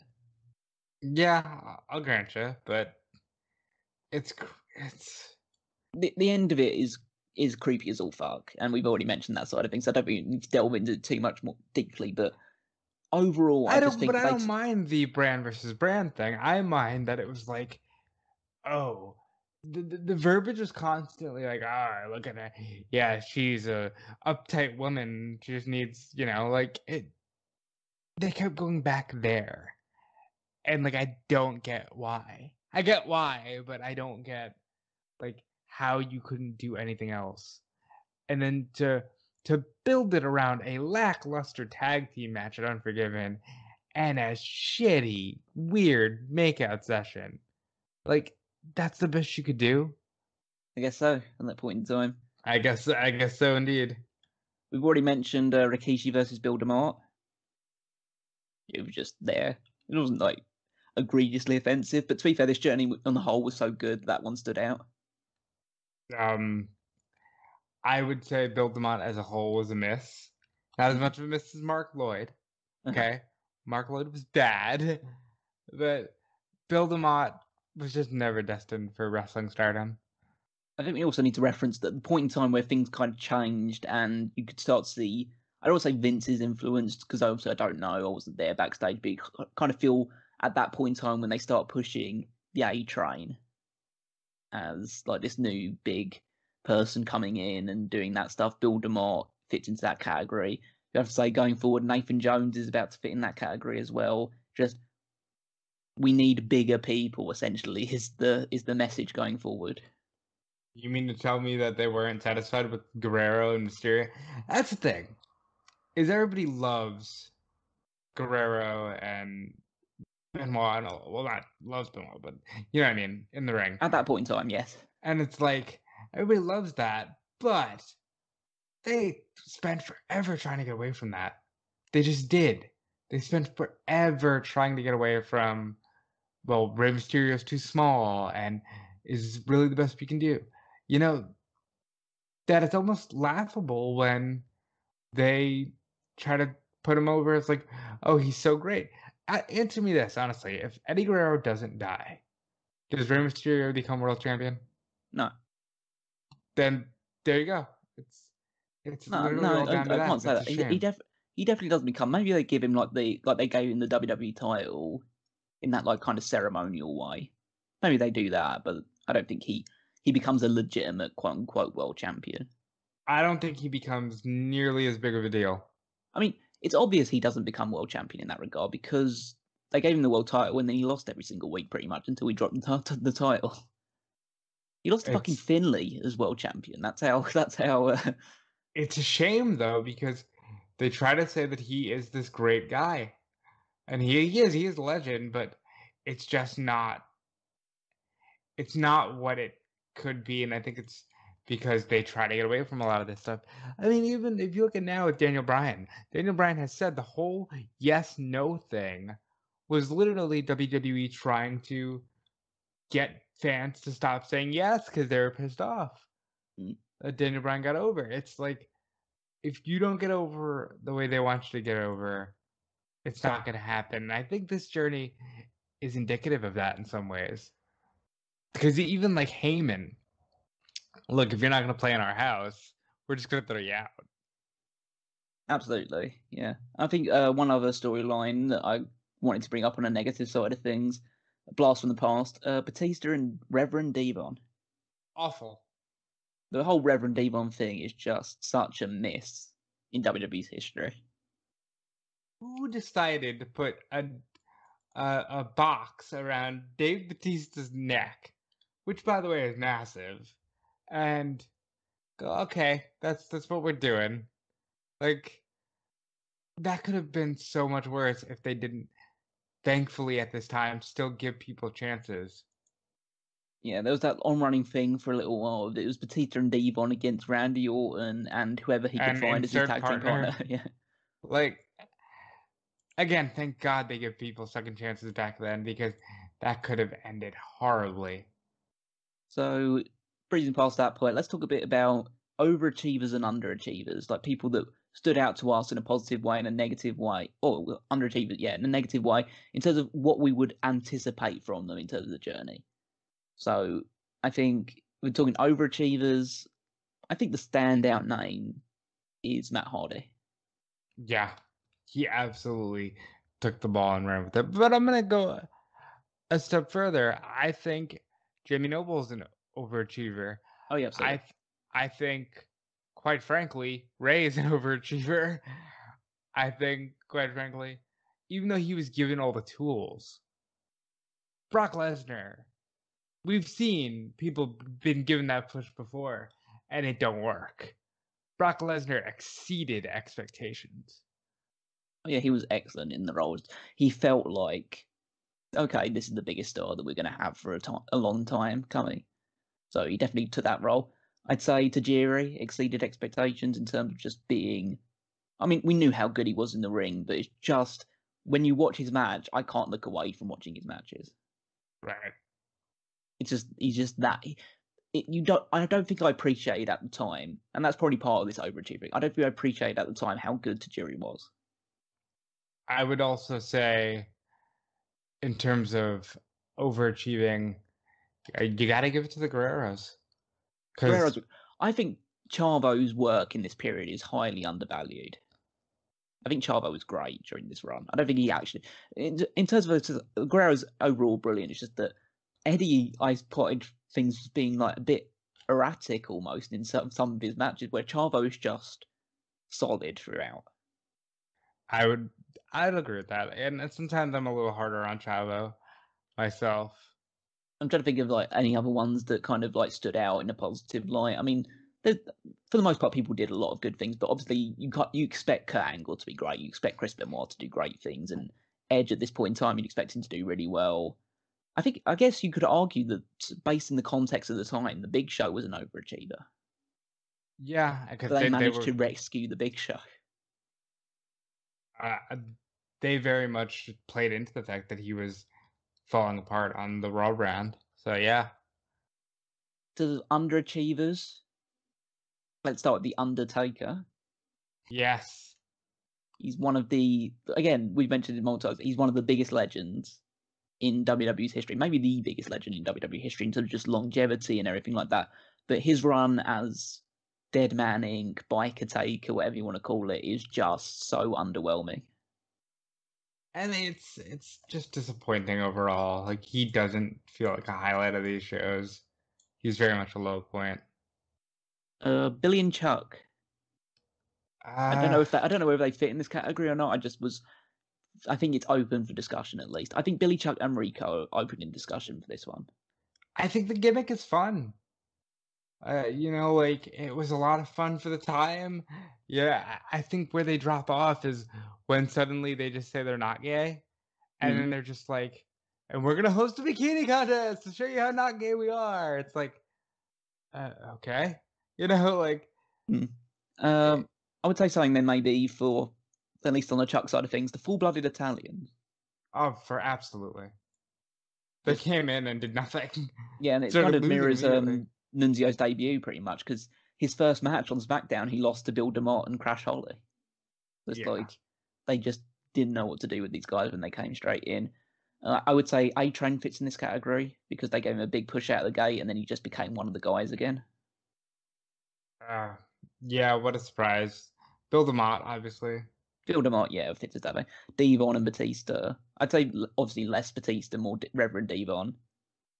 Ron Simmons was weird in this role as well. He With was him and weird. Devon. He was weird. Like, is he Farouk? Is he Ron Simmons?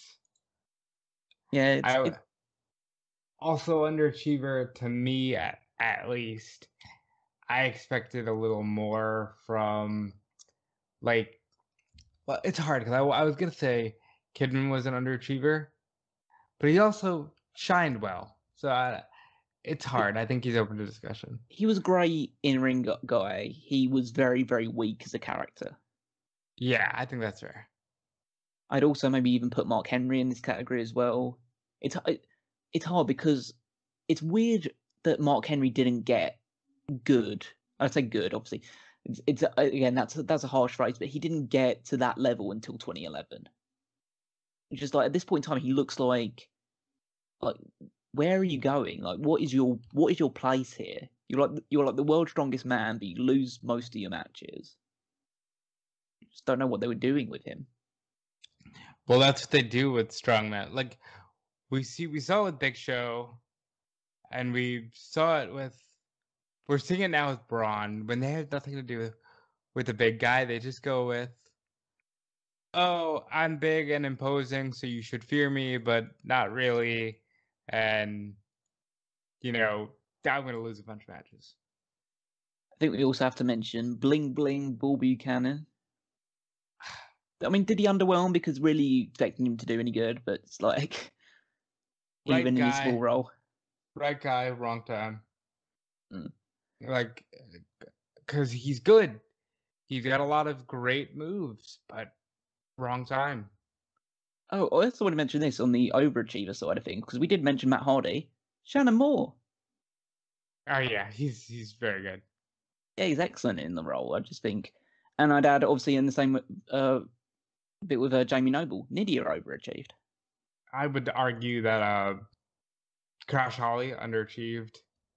Yeah, he came over and then he just was immediately just pushed down the card. Didn't really do much of any real note. Overachievers, for again the context of the time, Charlie Haas and Shelton Benjamin. Absolutely, they came in and immediately were. This is back when people legitimately still got the rub, like because they were paired with Angle, and it was just like, oh, I guess they're a big deal. Yeah, absolutely. It's just you tie them up with Team Angle, they come in with the matching gear immediately and stuff like that. They look like an absolute A-star unit, and they're given the tag team titles within a month of debuting. Obviously, they still lose matches because they're not ultimately super protected, especially against Lesnar and stuff like that. But they came in, they had good matches. They didn't look out of place whatsoever.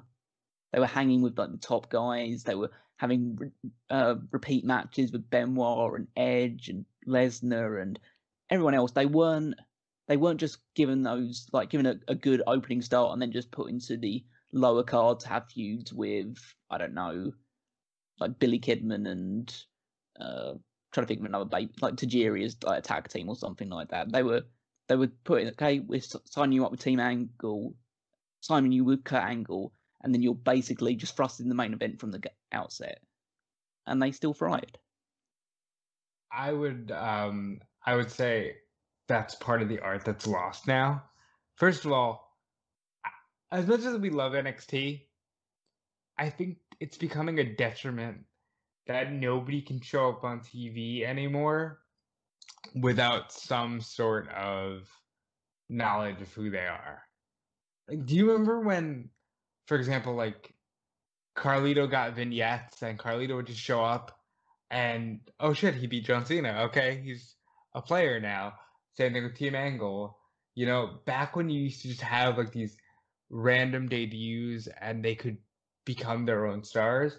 Now you know everybody, so like who can come out of the blue and shock you? Yeah, absolutely. Just it just doesn't have that same feeling nowadays that somebody could just come in and just be launched into that position super quickly. And there should be something like that. But again, that's down to it's part of the Brock Lesnar dynamic and stuff like that as well. Even though you knew that Charlie Haas and Shelton Benjamin, at least out of the gate, they weren't going to be world champion straight away or anything like that, but you felt they were a big deal. coming in. I mean, even Lesnar, we didn't cover this part of 2002, but Brock Lesnar in April shows up.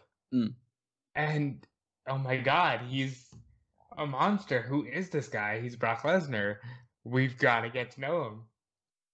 So I'm going to give you a bit of time to do this while I cover a couple of little plugs towards the end of this, but I want you to think of your, take Booker T's phrase here, your fave 5 and your least fave 5 from the SmackDown journey.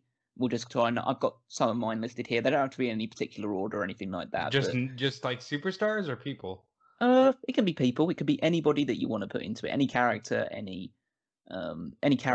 person, one side or the other that appeared throughout this journey. At least I wouldn't count people like Bischoff or anything like that. I wouldn't even count people like Scott Steiner or stuff like that only made like one-off appearances and stuff like that. But just people that were part of this journey for the most part. All right. So just before that, I'll just throw out a couple of plugs. Of course, if you've enjoyed this journey so far, the best way to show your support is through the Patreon, which is patreon.com/Smark Out Moment, where you can check out our extra shows that we've done in this journey, where we've reviewed every single SmackDown or pay-per-view from across the journey. So from Vengeance 2002 all the way up to most recently No Way Out 2003, and we will be doing something involving WrestleMania 19, which we'll discuss at a later date. But we hope that like giving you this sort of content, it fuels us to be more creative and to put more stuff out there as well. And we hope that would be reflected in you guys appreciating that side of it and maybe thinking that we're worth giving, even if it's anything from $1 a month. Obviously, Tony's thrown the gauntlet down a little while ago that if 10 people subscribe at the $5 level, then we will drop the Darkcast tier. So you'll get to listen to the extra reviews we've done at a lower rate than you currently have to. So I think that's pretty much still half price almost, really. You can do it and convince other people to do it. It's just a great way to, again, motivate us to do more stuff like this. I mean, me and Rob want to do more retro content, but and we will obviously bring a new series down the line as well for free, but we also want to be incentivized to do extra stuff, like especially at the Pick Your Poison tier. $50 gets you just anything you want us to review, anything at all. Obviously within reason. We're not going to review every single episode of Raw from 2002 to 2003 just on $50, but want to review a particular show, a particular event, a particular superstar, just look at their history or anything like that. $50 or up, you definitely get you get to call the shots, essentially. Tell us what you want and we'll do it within reason. So I think, and here's the cool thing about the just giving $1. That would let us know that if you bothered to even give $1 to this Patreon, that wow, okay, what we're doing resonates. Because it's not about the amount. It really isn't. It's about the knowledge that, okay, this is holding weight with some of you, and it would mean the world. So even, just $1 a month would just mean the world, because it shows that we are making some kind of an impact. Absolutely. We live in a society now where people who put out good content, basically we reward people for putting out good content, and we do it directly. We can't just rely on like big companies picking stuff up and doing that side of things. If you like content, then you should show that sort of things. I mean, me and Rob, we have things that we subscribe to. We probably have people that we support on Patreon and stuff like that. And if you care about those things, then that's the way to show the biggest amount of support. And again, like Rob says, the monetary amount doesn't happen. It's just knowing that you're out there and you're enjoying this, realistically. And obviously you can do that by obviously leaving comments below, liking the video, sharing them around, all the other great stuff. But that's kind of the big Patreon plugs out the way, so we can talk a little bit more, just round off this episode. It's gone a little bit longer than I anticipated, but there's so much to cover in this entire journey. It's like 40 episodes. It's hard to really just encapsulate in an hour. But let's talk about our fave 5 and least favourite 5. Let's start off with the least, because we want to end on a positive note. So, Rob, name... might go back and forth, see if we kind of sync up with some of our things here. So name someone from your least favourite. God bless him, Al Wilson. Oh, it's a good shout for that one. Listen, it just was too much. Yeah, I think Al would have to go into the least favorite just as an overall consensus between us. I would add again. I'm actually not. God bless him. Fuck this guy. Bill DeMott. Bill DeMott was one of the lowest points of the series, and I think I would agree that he would be on my least favorite 5 as well. Anyone else you want to add? Throwing from your hat. I love Tori Wilson. I think she's great. I think the Divas, they had their place. But the way that she was utilized on this journey, I have to say she was one of my least favorite because it was just like, oh shit, it's Thanksgiving. Time to have her wrestling gravy. It was like, it was just weird. So I'm going to have to throw her in my least favorite 5, but she's a tremendous person, I'm sure, and deserves all the flowers. Yeah. I mean, I don't know whether I'd put her in the least 5, but again, you probably wouldn't put this person that I've got in the least favorite 5. Stephanie McMahon. Oh no, she's in there. Oh, you put her in the least favorite as well. She's awful. One of the for Stephanie McMahon, a character that I genuinely feel is great, and a lot of people can't do the things that she can. Awful, like just one of the worst utilizations of this character. They had nothing for her to do after the Bischoff feud. She turned heel for a week and legitimately blamed it on her menstrual cycle. Like that happened. Stephanie McMahon was uncomfortable in this role and in this run. I think there were a couple of moments where she had some real good lines and some real. She felt like a strong, like you said, a strong woman in power, just a strong authority figure in general. She was in moments where she was fair and moments where she did do the right thing, but just some decision making. And again, it's the writing surrounding her as well and stuff like that. But then again, she was head of creative, so she was kind of a big part she of was that in as well. charge of that. But it's just the idea of like her saying that Kurt Angle and Chris Benoit have to team together, otherwise they'll fire both of them. Like, why would you lose 2 of your top stars over the fact that they don't like each other and you don't want them to team together? Again, the Scott Steiner stuff, the Bischoff debacle towards the end of it, the Playboy related stuff.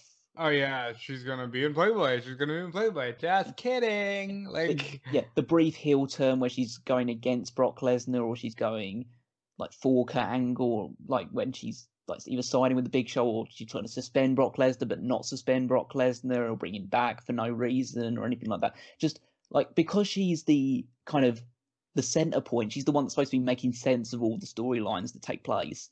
It puts a lot of emphasis on her, and I don't think she performed to the level that she needed to. And absolutely, I would agree with that. Going over to a wrestler, I have to say, Reverend Devon, I did not. Yeah. His matches were clunky. By the end of it, it became like he's just in Dudley Boy get up, and he's teaming with Ron Simmons, or Ron Simmons, depending on what they want to call him that week. One of the biggest blunders of the draft. I mean, there's one that I had listed on the initial one, but maybe it's not a great deal of things. We mentioned it already. Mark Henry is he's just a guy at this point, and it just doesn't feel. Again, maybe that's a little bit too harsh on him, but it's just it just feels like just so much wasted potential. It just feels like a guy who's only on the show because first of all he won that Arnold competition, and second of all they were stupid enough to sign into a really long contract and can't get rid of him. Yeah, Mark Henry took all of that contract, by the way, to finally find something that he was really, really good with. But I think, well, let's see what we've got so far. So we've probably got, I'd say, Al Wilson, we've got Bill DeMott, got Reverend Devon, got Stephanie McMahon. I think we'll leave Tori out. I don't think Tori deserves it. If you can only put one of those 3 in it, I think you put Al in. I'd put Al. But I think we probably could agree on number 5. And it's The Undertaker. Undertaker was awful. Undertaker. I would throw the Tracy storyline into any Wrestle Crap Hall of Fame, anything bashing the just the worst of wrestling. because you nearly killed the Undertaker with this run. And I think by the end of it, that's probably why he decided, you know what, maybe I need to embrace the dead man again. So that's kind of the downer in terms of the least favorite. Let's talk about our 5 favorites. And there's a long list to choose from here. Like there are so many good stuff to talk about. But you want to throw out first one? So, I mean, obviously, I don't think either one of us are going to budge here. It's Kurt Angle. Yeah, he is the I would say but he's one of the just shining lights of this entire journey. He's funny. He was aggressive when he needed to be. He had some of the best matches on the entire journey. Yeah, Kurt is one of the greatest of all time. I think one of my favorite things is we caught this journey at the start of him saying, I'm taking off the wig, and I'm embracing that I'm bald, and that's when he kicks it into high gear with the wrestling machine stuff. So much fun. Let's talk about Matt Hardy. Oh, Matt Hardy's great. It's hard, right? Because I want to give Matt Hardy a spot here. There's also the SmackDown 6. Yeah, it's hard to put them are going to take up so much of this. Yeah. Fave 5, but Matt Hardy is great, and he does shine through with how much he enjoys developing characters and changing shit up, and I think, again, you still see that to this day. Yeah, I think it's so difficult to put these sort of things, but Matt Hardy was great. Obviously, when you do talk about SmackDown 6, both Guerreros, you probably obviously would lean more towards Eddie because he did more at the start of it and stuff like that, but both of them would have a shout in that side of things. Benoit obviously is a pivotal part of this entire journey. I think you gotta put him on the definitive because not only did he do the SmackDown 6 stuff, but he also wrestled The Rock. And for me, I don't know if you'll put him on, The Rock was such a highlight for this entire journey because he has so many good matches towards the end of his full-time career, and I really appreciated watching them. Yeah, I mean, he did really great at the start of it, and he obviously did some really good promo work in the last couple of weeks as well. I mean, Hulk Hogan has to be at least discussed in this regard. Absolutely, and I throw what we know out the window for 5 seconds. Hulk Hogan, in this journey, shines as the Babe Ruth of wrestling, and people legitimately pop in a journey that saw a lot of audio manipulation. They didn't need to for Hogan because people were going ape shit. It was so much fun watching Hulk Hogan be legitimately over, throughout this entire journey. I was have to mention the 2 other members of the SmackDown 6 that we haven't referenced so far, Edge and Rey Mysterio. Rey Mysterio was never better than at the start of this journey, and Edge, who's one of my favorite wrestlers of all time, solidifies his place on the card throughout this journey. One of our obviously overachievers, should I say, obviously, Jamie Noble. Jamie Noble was a fucking gem. From the ring work to the character work, Jamie Noble might be one of the last guys to be such a character to where, it's not about what he did on the indies or anything like that. He came in as Nydia's boyfriend and he delivers. We have to mention the workhorse of the entire journey, Rikishi. He never did anything super stand out, but he was always there and he always delivered when he needed to. Barring the HLA bit with Stephanie, Rikishi was a gem and a joy to watch. And we haven't even referenced him, but kind of the guy this whole journey is, well, not so much the journey itself is built around. Well, actually, there's 2 people we haven't referenced yet. One of them we do build this entire journey around, but the guy who was kind of at the forefront of this type thing, Brock Lesnar. Yeah, Brock Lesnar. It was so much fun going back. So watch him do actual matches. Yeah, and watch him be an actual performer. It's underrated how good Brock Lesnar is. It's underappreciated. It's under-discussed. Brock Lesnar how do I put this? He has like a path all his own.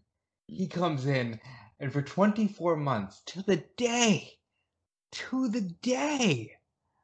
he just runs through WWE and owns everything, and it's such a fun time.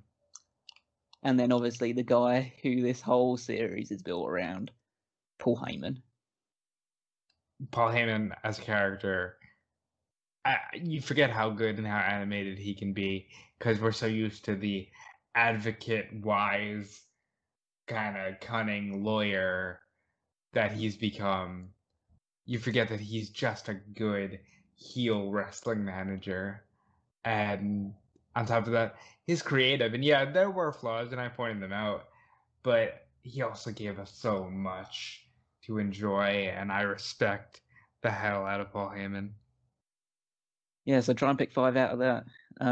That's about probably about 10, a dozen names that we picked out there. But I would say, I mean, we won't come up with like a universal one because again, it's all subjective and stuff like that. But in my mind, the top 5 is Angle. At least from this is a favorite personal preference. It's not like saying like these were definitely the best 5. It's just personal preference.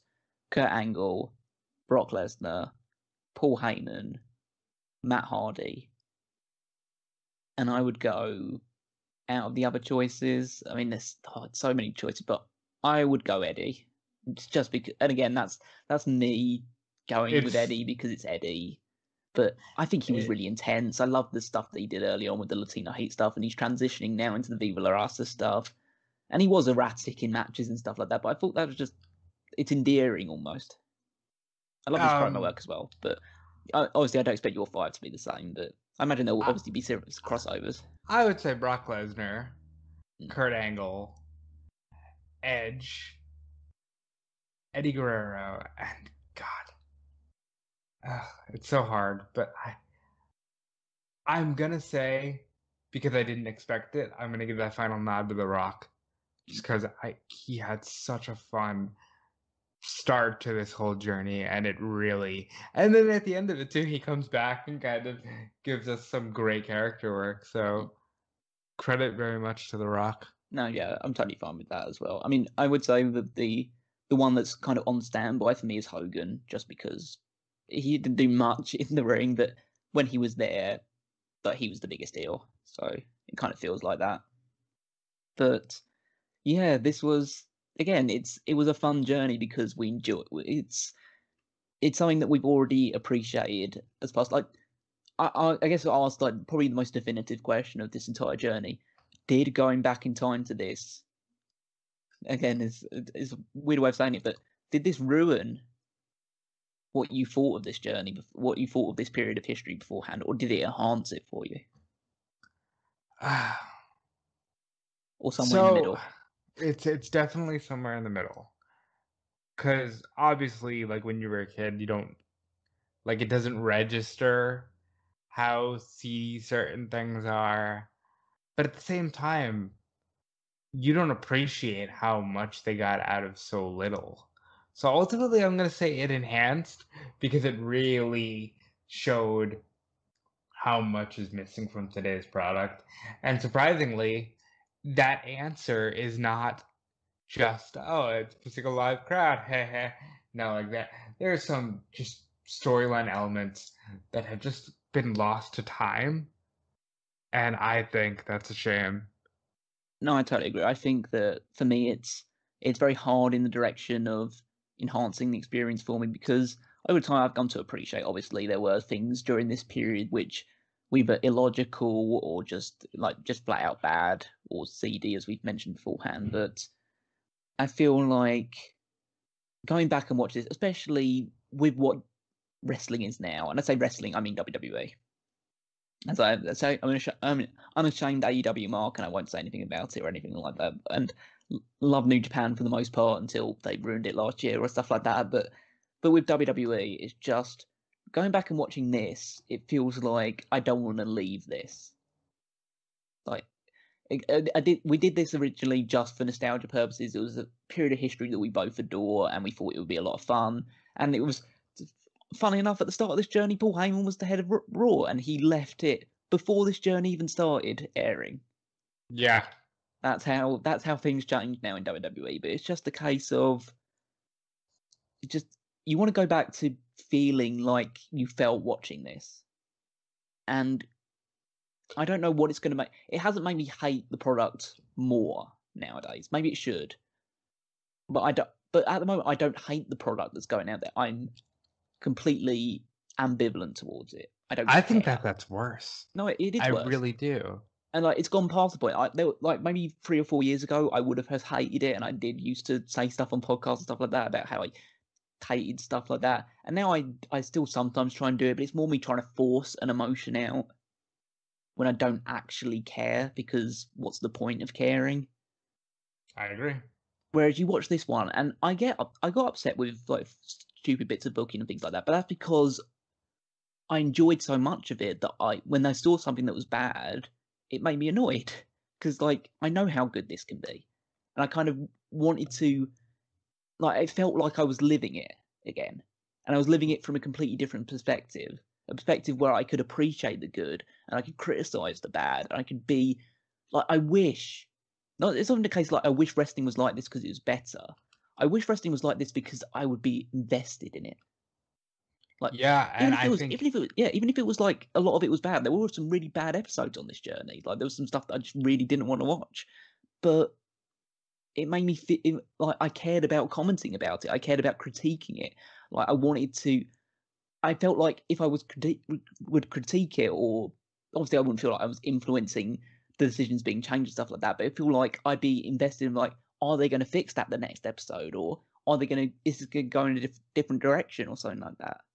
Just something in my mind makes me go back to this thing and feel like I'm so glad that I wasn't the age I am now watching it, because it wouldn't be as fun, because it's so much more fun when you're watching it as a kid. There's no stakes attached to it.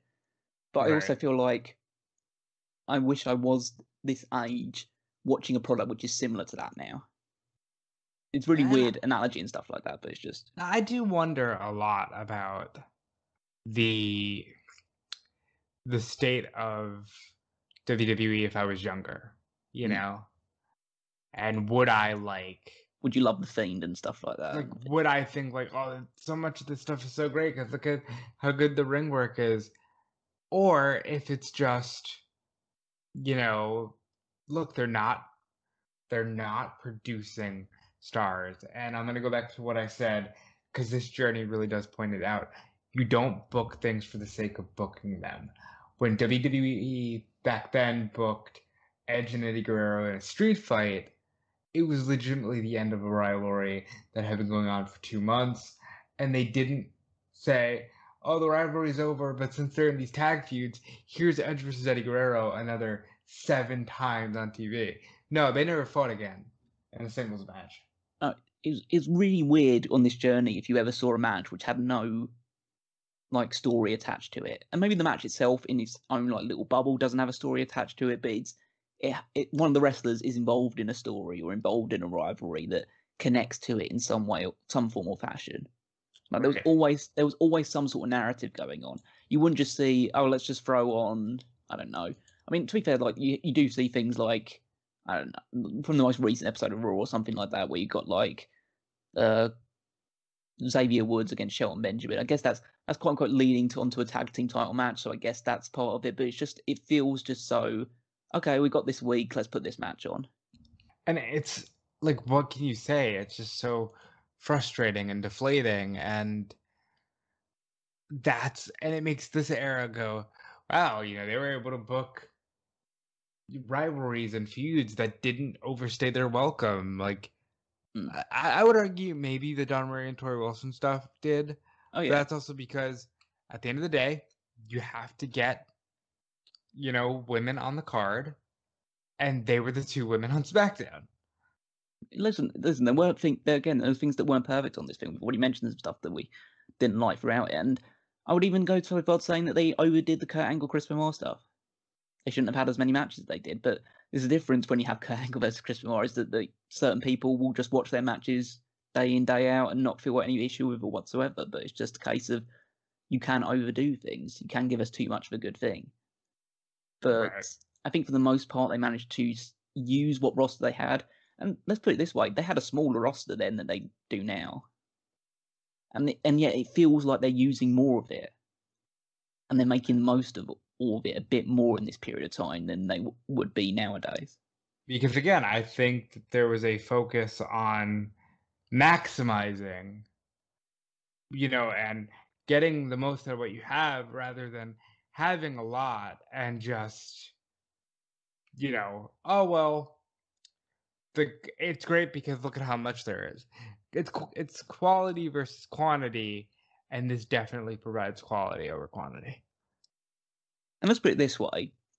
Obviously, we're ending the journey here. This doesn't last. No.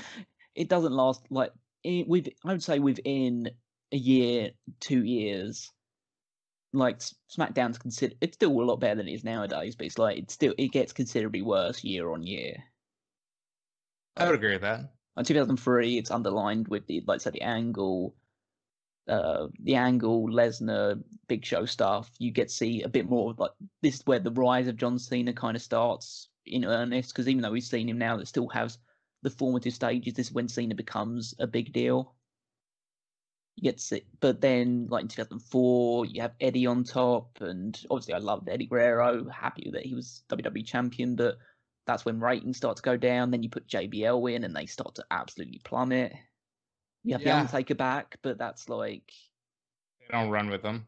They don't give him the belt or anything like that. This is where you get trades coming in of the Dudley Boys coming in and Booker T and Rob Van Dam for a little while, and it's just, I don't know, it just year on year it feels less and less important, and maybe that's just the general malaise that infected WWE post Attitude Era. But I think we hit it when we cover this period. We're hitting it at the right time.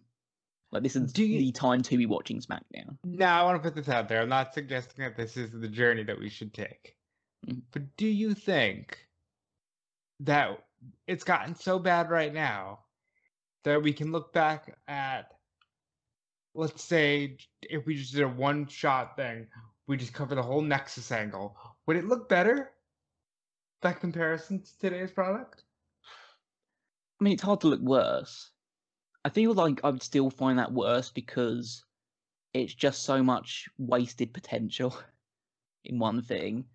The next thing in particular is just a case of that was a chance to almost turn their fortunes around. Maybe it wasn't. Maybe I'm overselling it in that regard, but it felt like it was something that could change their fortunes around. And the fact they didn't do it makes me feel worse than right now when they're just spinning their wheels.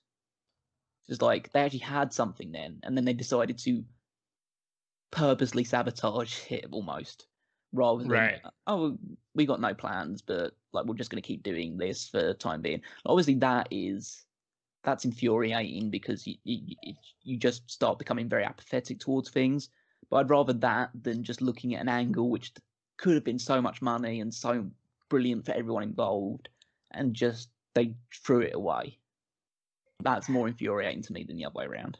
I just wonder if even back then we'd look at it and go, hey, they had stars still, because you still had at least Cena, and now they don't even have that. And that's the thing that I think kills me, because Roman is great, but Roman is going to be the next in a long line of, well, he's a step down from John, who was a step down from Rock, even though I think in hindsight, John's right on the level. Now that his career is over, I think he's right on the level with a lot of the main faces in WWE. But ultimately, at least in this journey, when you had a cavalcade of stars, it was a good cavalcade of stars, as opposed to what we have now, where it's just, okay, we're gonna throw everybody out there and we're gonna tell you that this abundance means more than actually creating superstars. So yeah, that's pretty much the end of the journey now. We've gone for pretty much over 2 hours at this point. By the end of it, we will definitely have gone over 2 hours. So it's just been the doggy super excited about the ending of this. The dog is popping for the end of the journey, or maybe the dog is telling us not to end the journey. Maybe. You never know. Well, the dog has to be disappointed then, unfortunately. I guess so. We can't go any further with this one. We do have other stuff in the pipeline. I don't want to reveal anything just yet because plans obviously can't subject to change and all that other stuff, depending on what we have access to going forward. Change. Yeah, obviously. And but yeah, we will be bringing you more retro stuff down the line because we enjoy doing it, and if we enjoy doing it, we're going to put it out there, and hopefully you guys enjoy doing it. Like as you just can tell from the way we just ended that, you don't want us reviewing a lot of current stuff nowadays, or more than we need to, and we don't want to be doing that as well. So, but we want to. Well, and you can check all of that out at smarkoutmoment.com. Yeah, absolutely. You can do all that stuff. Still have all the extra stuff going along. We're going to take a little bit of a break from the retro stuff while we just strategically plan. So you won't be seeing something immediately coming up next Saturday or anything along those lines. What we will be bringing you soon, though, is WrestleMania 19, a special review of that, because it's a great show. And if you have the opportunity to review it, then you have to. It's basically a law. Absolutely. And we're getting Tony involved because Tony's never seen it from start to finish. So we need to do that to him because he deserves it. He deserves good wrestling. He does. He really does. And so we'll cover that. We're maybe, like, we've had a few discussions about doing that as a live stream, a live watch along, maybe even with like webcams or anything along those lines, just so we can just sit down, shoot the shit, enjoy a 4-hour show with you guys. We won't put that if we go that route, we won't put it behind a paywall or anything like that because it's WrestleMania 19. We can end the journey on a little bit. These are good wrestling too, honestly. Yeah, exactly. So we'll see what we can do with that, and at least by Peacock standards, all WrestleManias are going to be on the network straight away, or on the Peacock version of the network straight away. So as long as they keep that promise, we're all good. But that's what the future holds. Obviously, you've mentioned the Patreon already. Other ways you can support us, Redbubble and TeePublic, that's the merchandise shop, so pick up some Smark Out Moment merchandise from there. Check out smarkoutmoment.com, all the articles discussing the current product and all the little features, the triple threats, the Battle of the Brands, all this other great stuff. We put things going out every single week. I do the power rankings. It's all good there. Social media, follow us on Facebook and Twitter at Smark Out Moment. Join the Mega Maniacs, facebook.com/group/the Mega Maniacs, where you can just interact with wrestling fans, share a meme or two every now and again. Fanboysanonymous.com, where Tony does all the geek culture stuff. We're obviously doing the Review to a Kill podcast, where myself, Rob, and Tony are going through every single James Bond movie, leaving our thoughts and opinions on those, having a lot of fun in the process. But you can follow them, go to the website, fanboysanonymous.com, follow them on Facebook, on Twitter, sign up for their Patreon, Redbubble, TeePublic, all that great stuff. Rob? Yes, and you can check me out at Fightful.com every single day of the week as we ramp up to the road to WrestleMania and everything we've got going on there. You can check out everything with Fightful Select, and as Callum mentioned, Fanboys Anonymous, and all the good stuff we have going on there. And you can follow me on Twitter at DeFelice. And we thank you again for coming on this tremendous journey. Yeah, absolutely. I just, as a final thank you for it, was you said at the start of the podcast, but just want to reiterate that it's a real, it really warms my heart to hear when people like put good comments and stuff like that about how they've enjoyed this journey. We enjoy bringing it to you. It's nice to put some weight off Tony's shoulders, add a bit more content to the website, to the channel in general, get to go over some retro stuff. It's so much fun for us, and so we appreciate anyone who's joined us for this entire journey. Whether you stayed for one episode, you stayed for all 38, 39, however many there were in the end, but if you stayed for all of them, then obviously you're the real OGs, and we really support you for it. Really thank you for supporting us at the very least. And yeah, you can follow me on Twitter at Wigmeister14. And Rob, any final thoughts before we sign off for the last time here? The Ruthless Aggression era is severely underplayed, and this journey let me see just how good WWE still was. I think there was a narrative that when the Monday Night War ended, wrestling was bad immediately, and this era and this journey proves that entirely wrong. Absolutely. I think I can wholeheartedly agree with that. So that's it for us for now, for a short period of time at least, but we will be back and better than ever. But for now, this has been another Smark Out moment, and we are being counted out.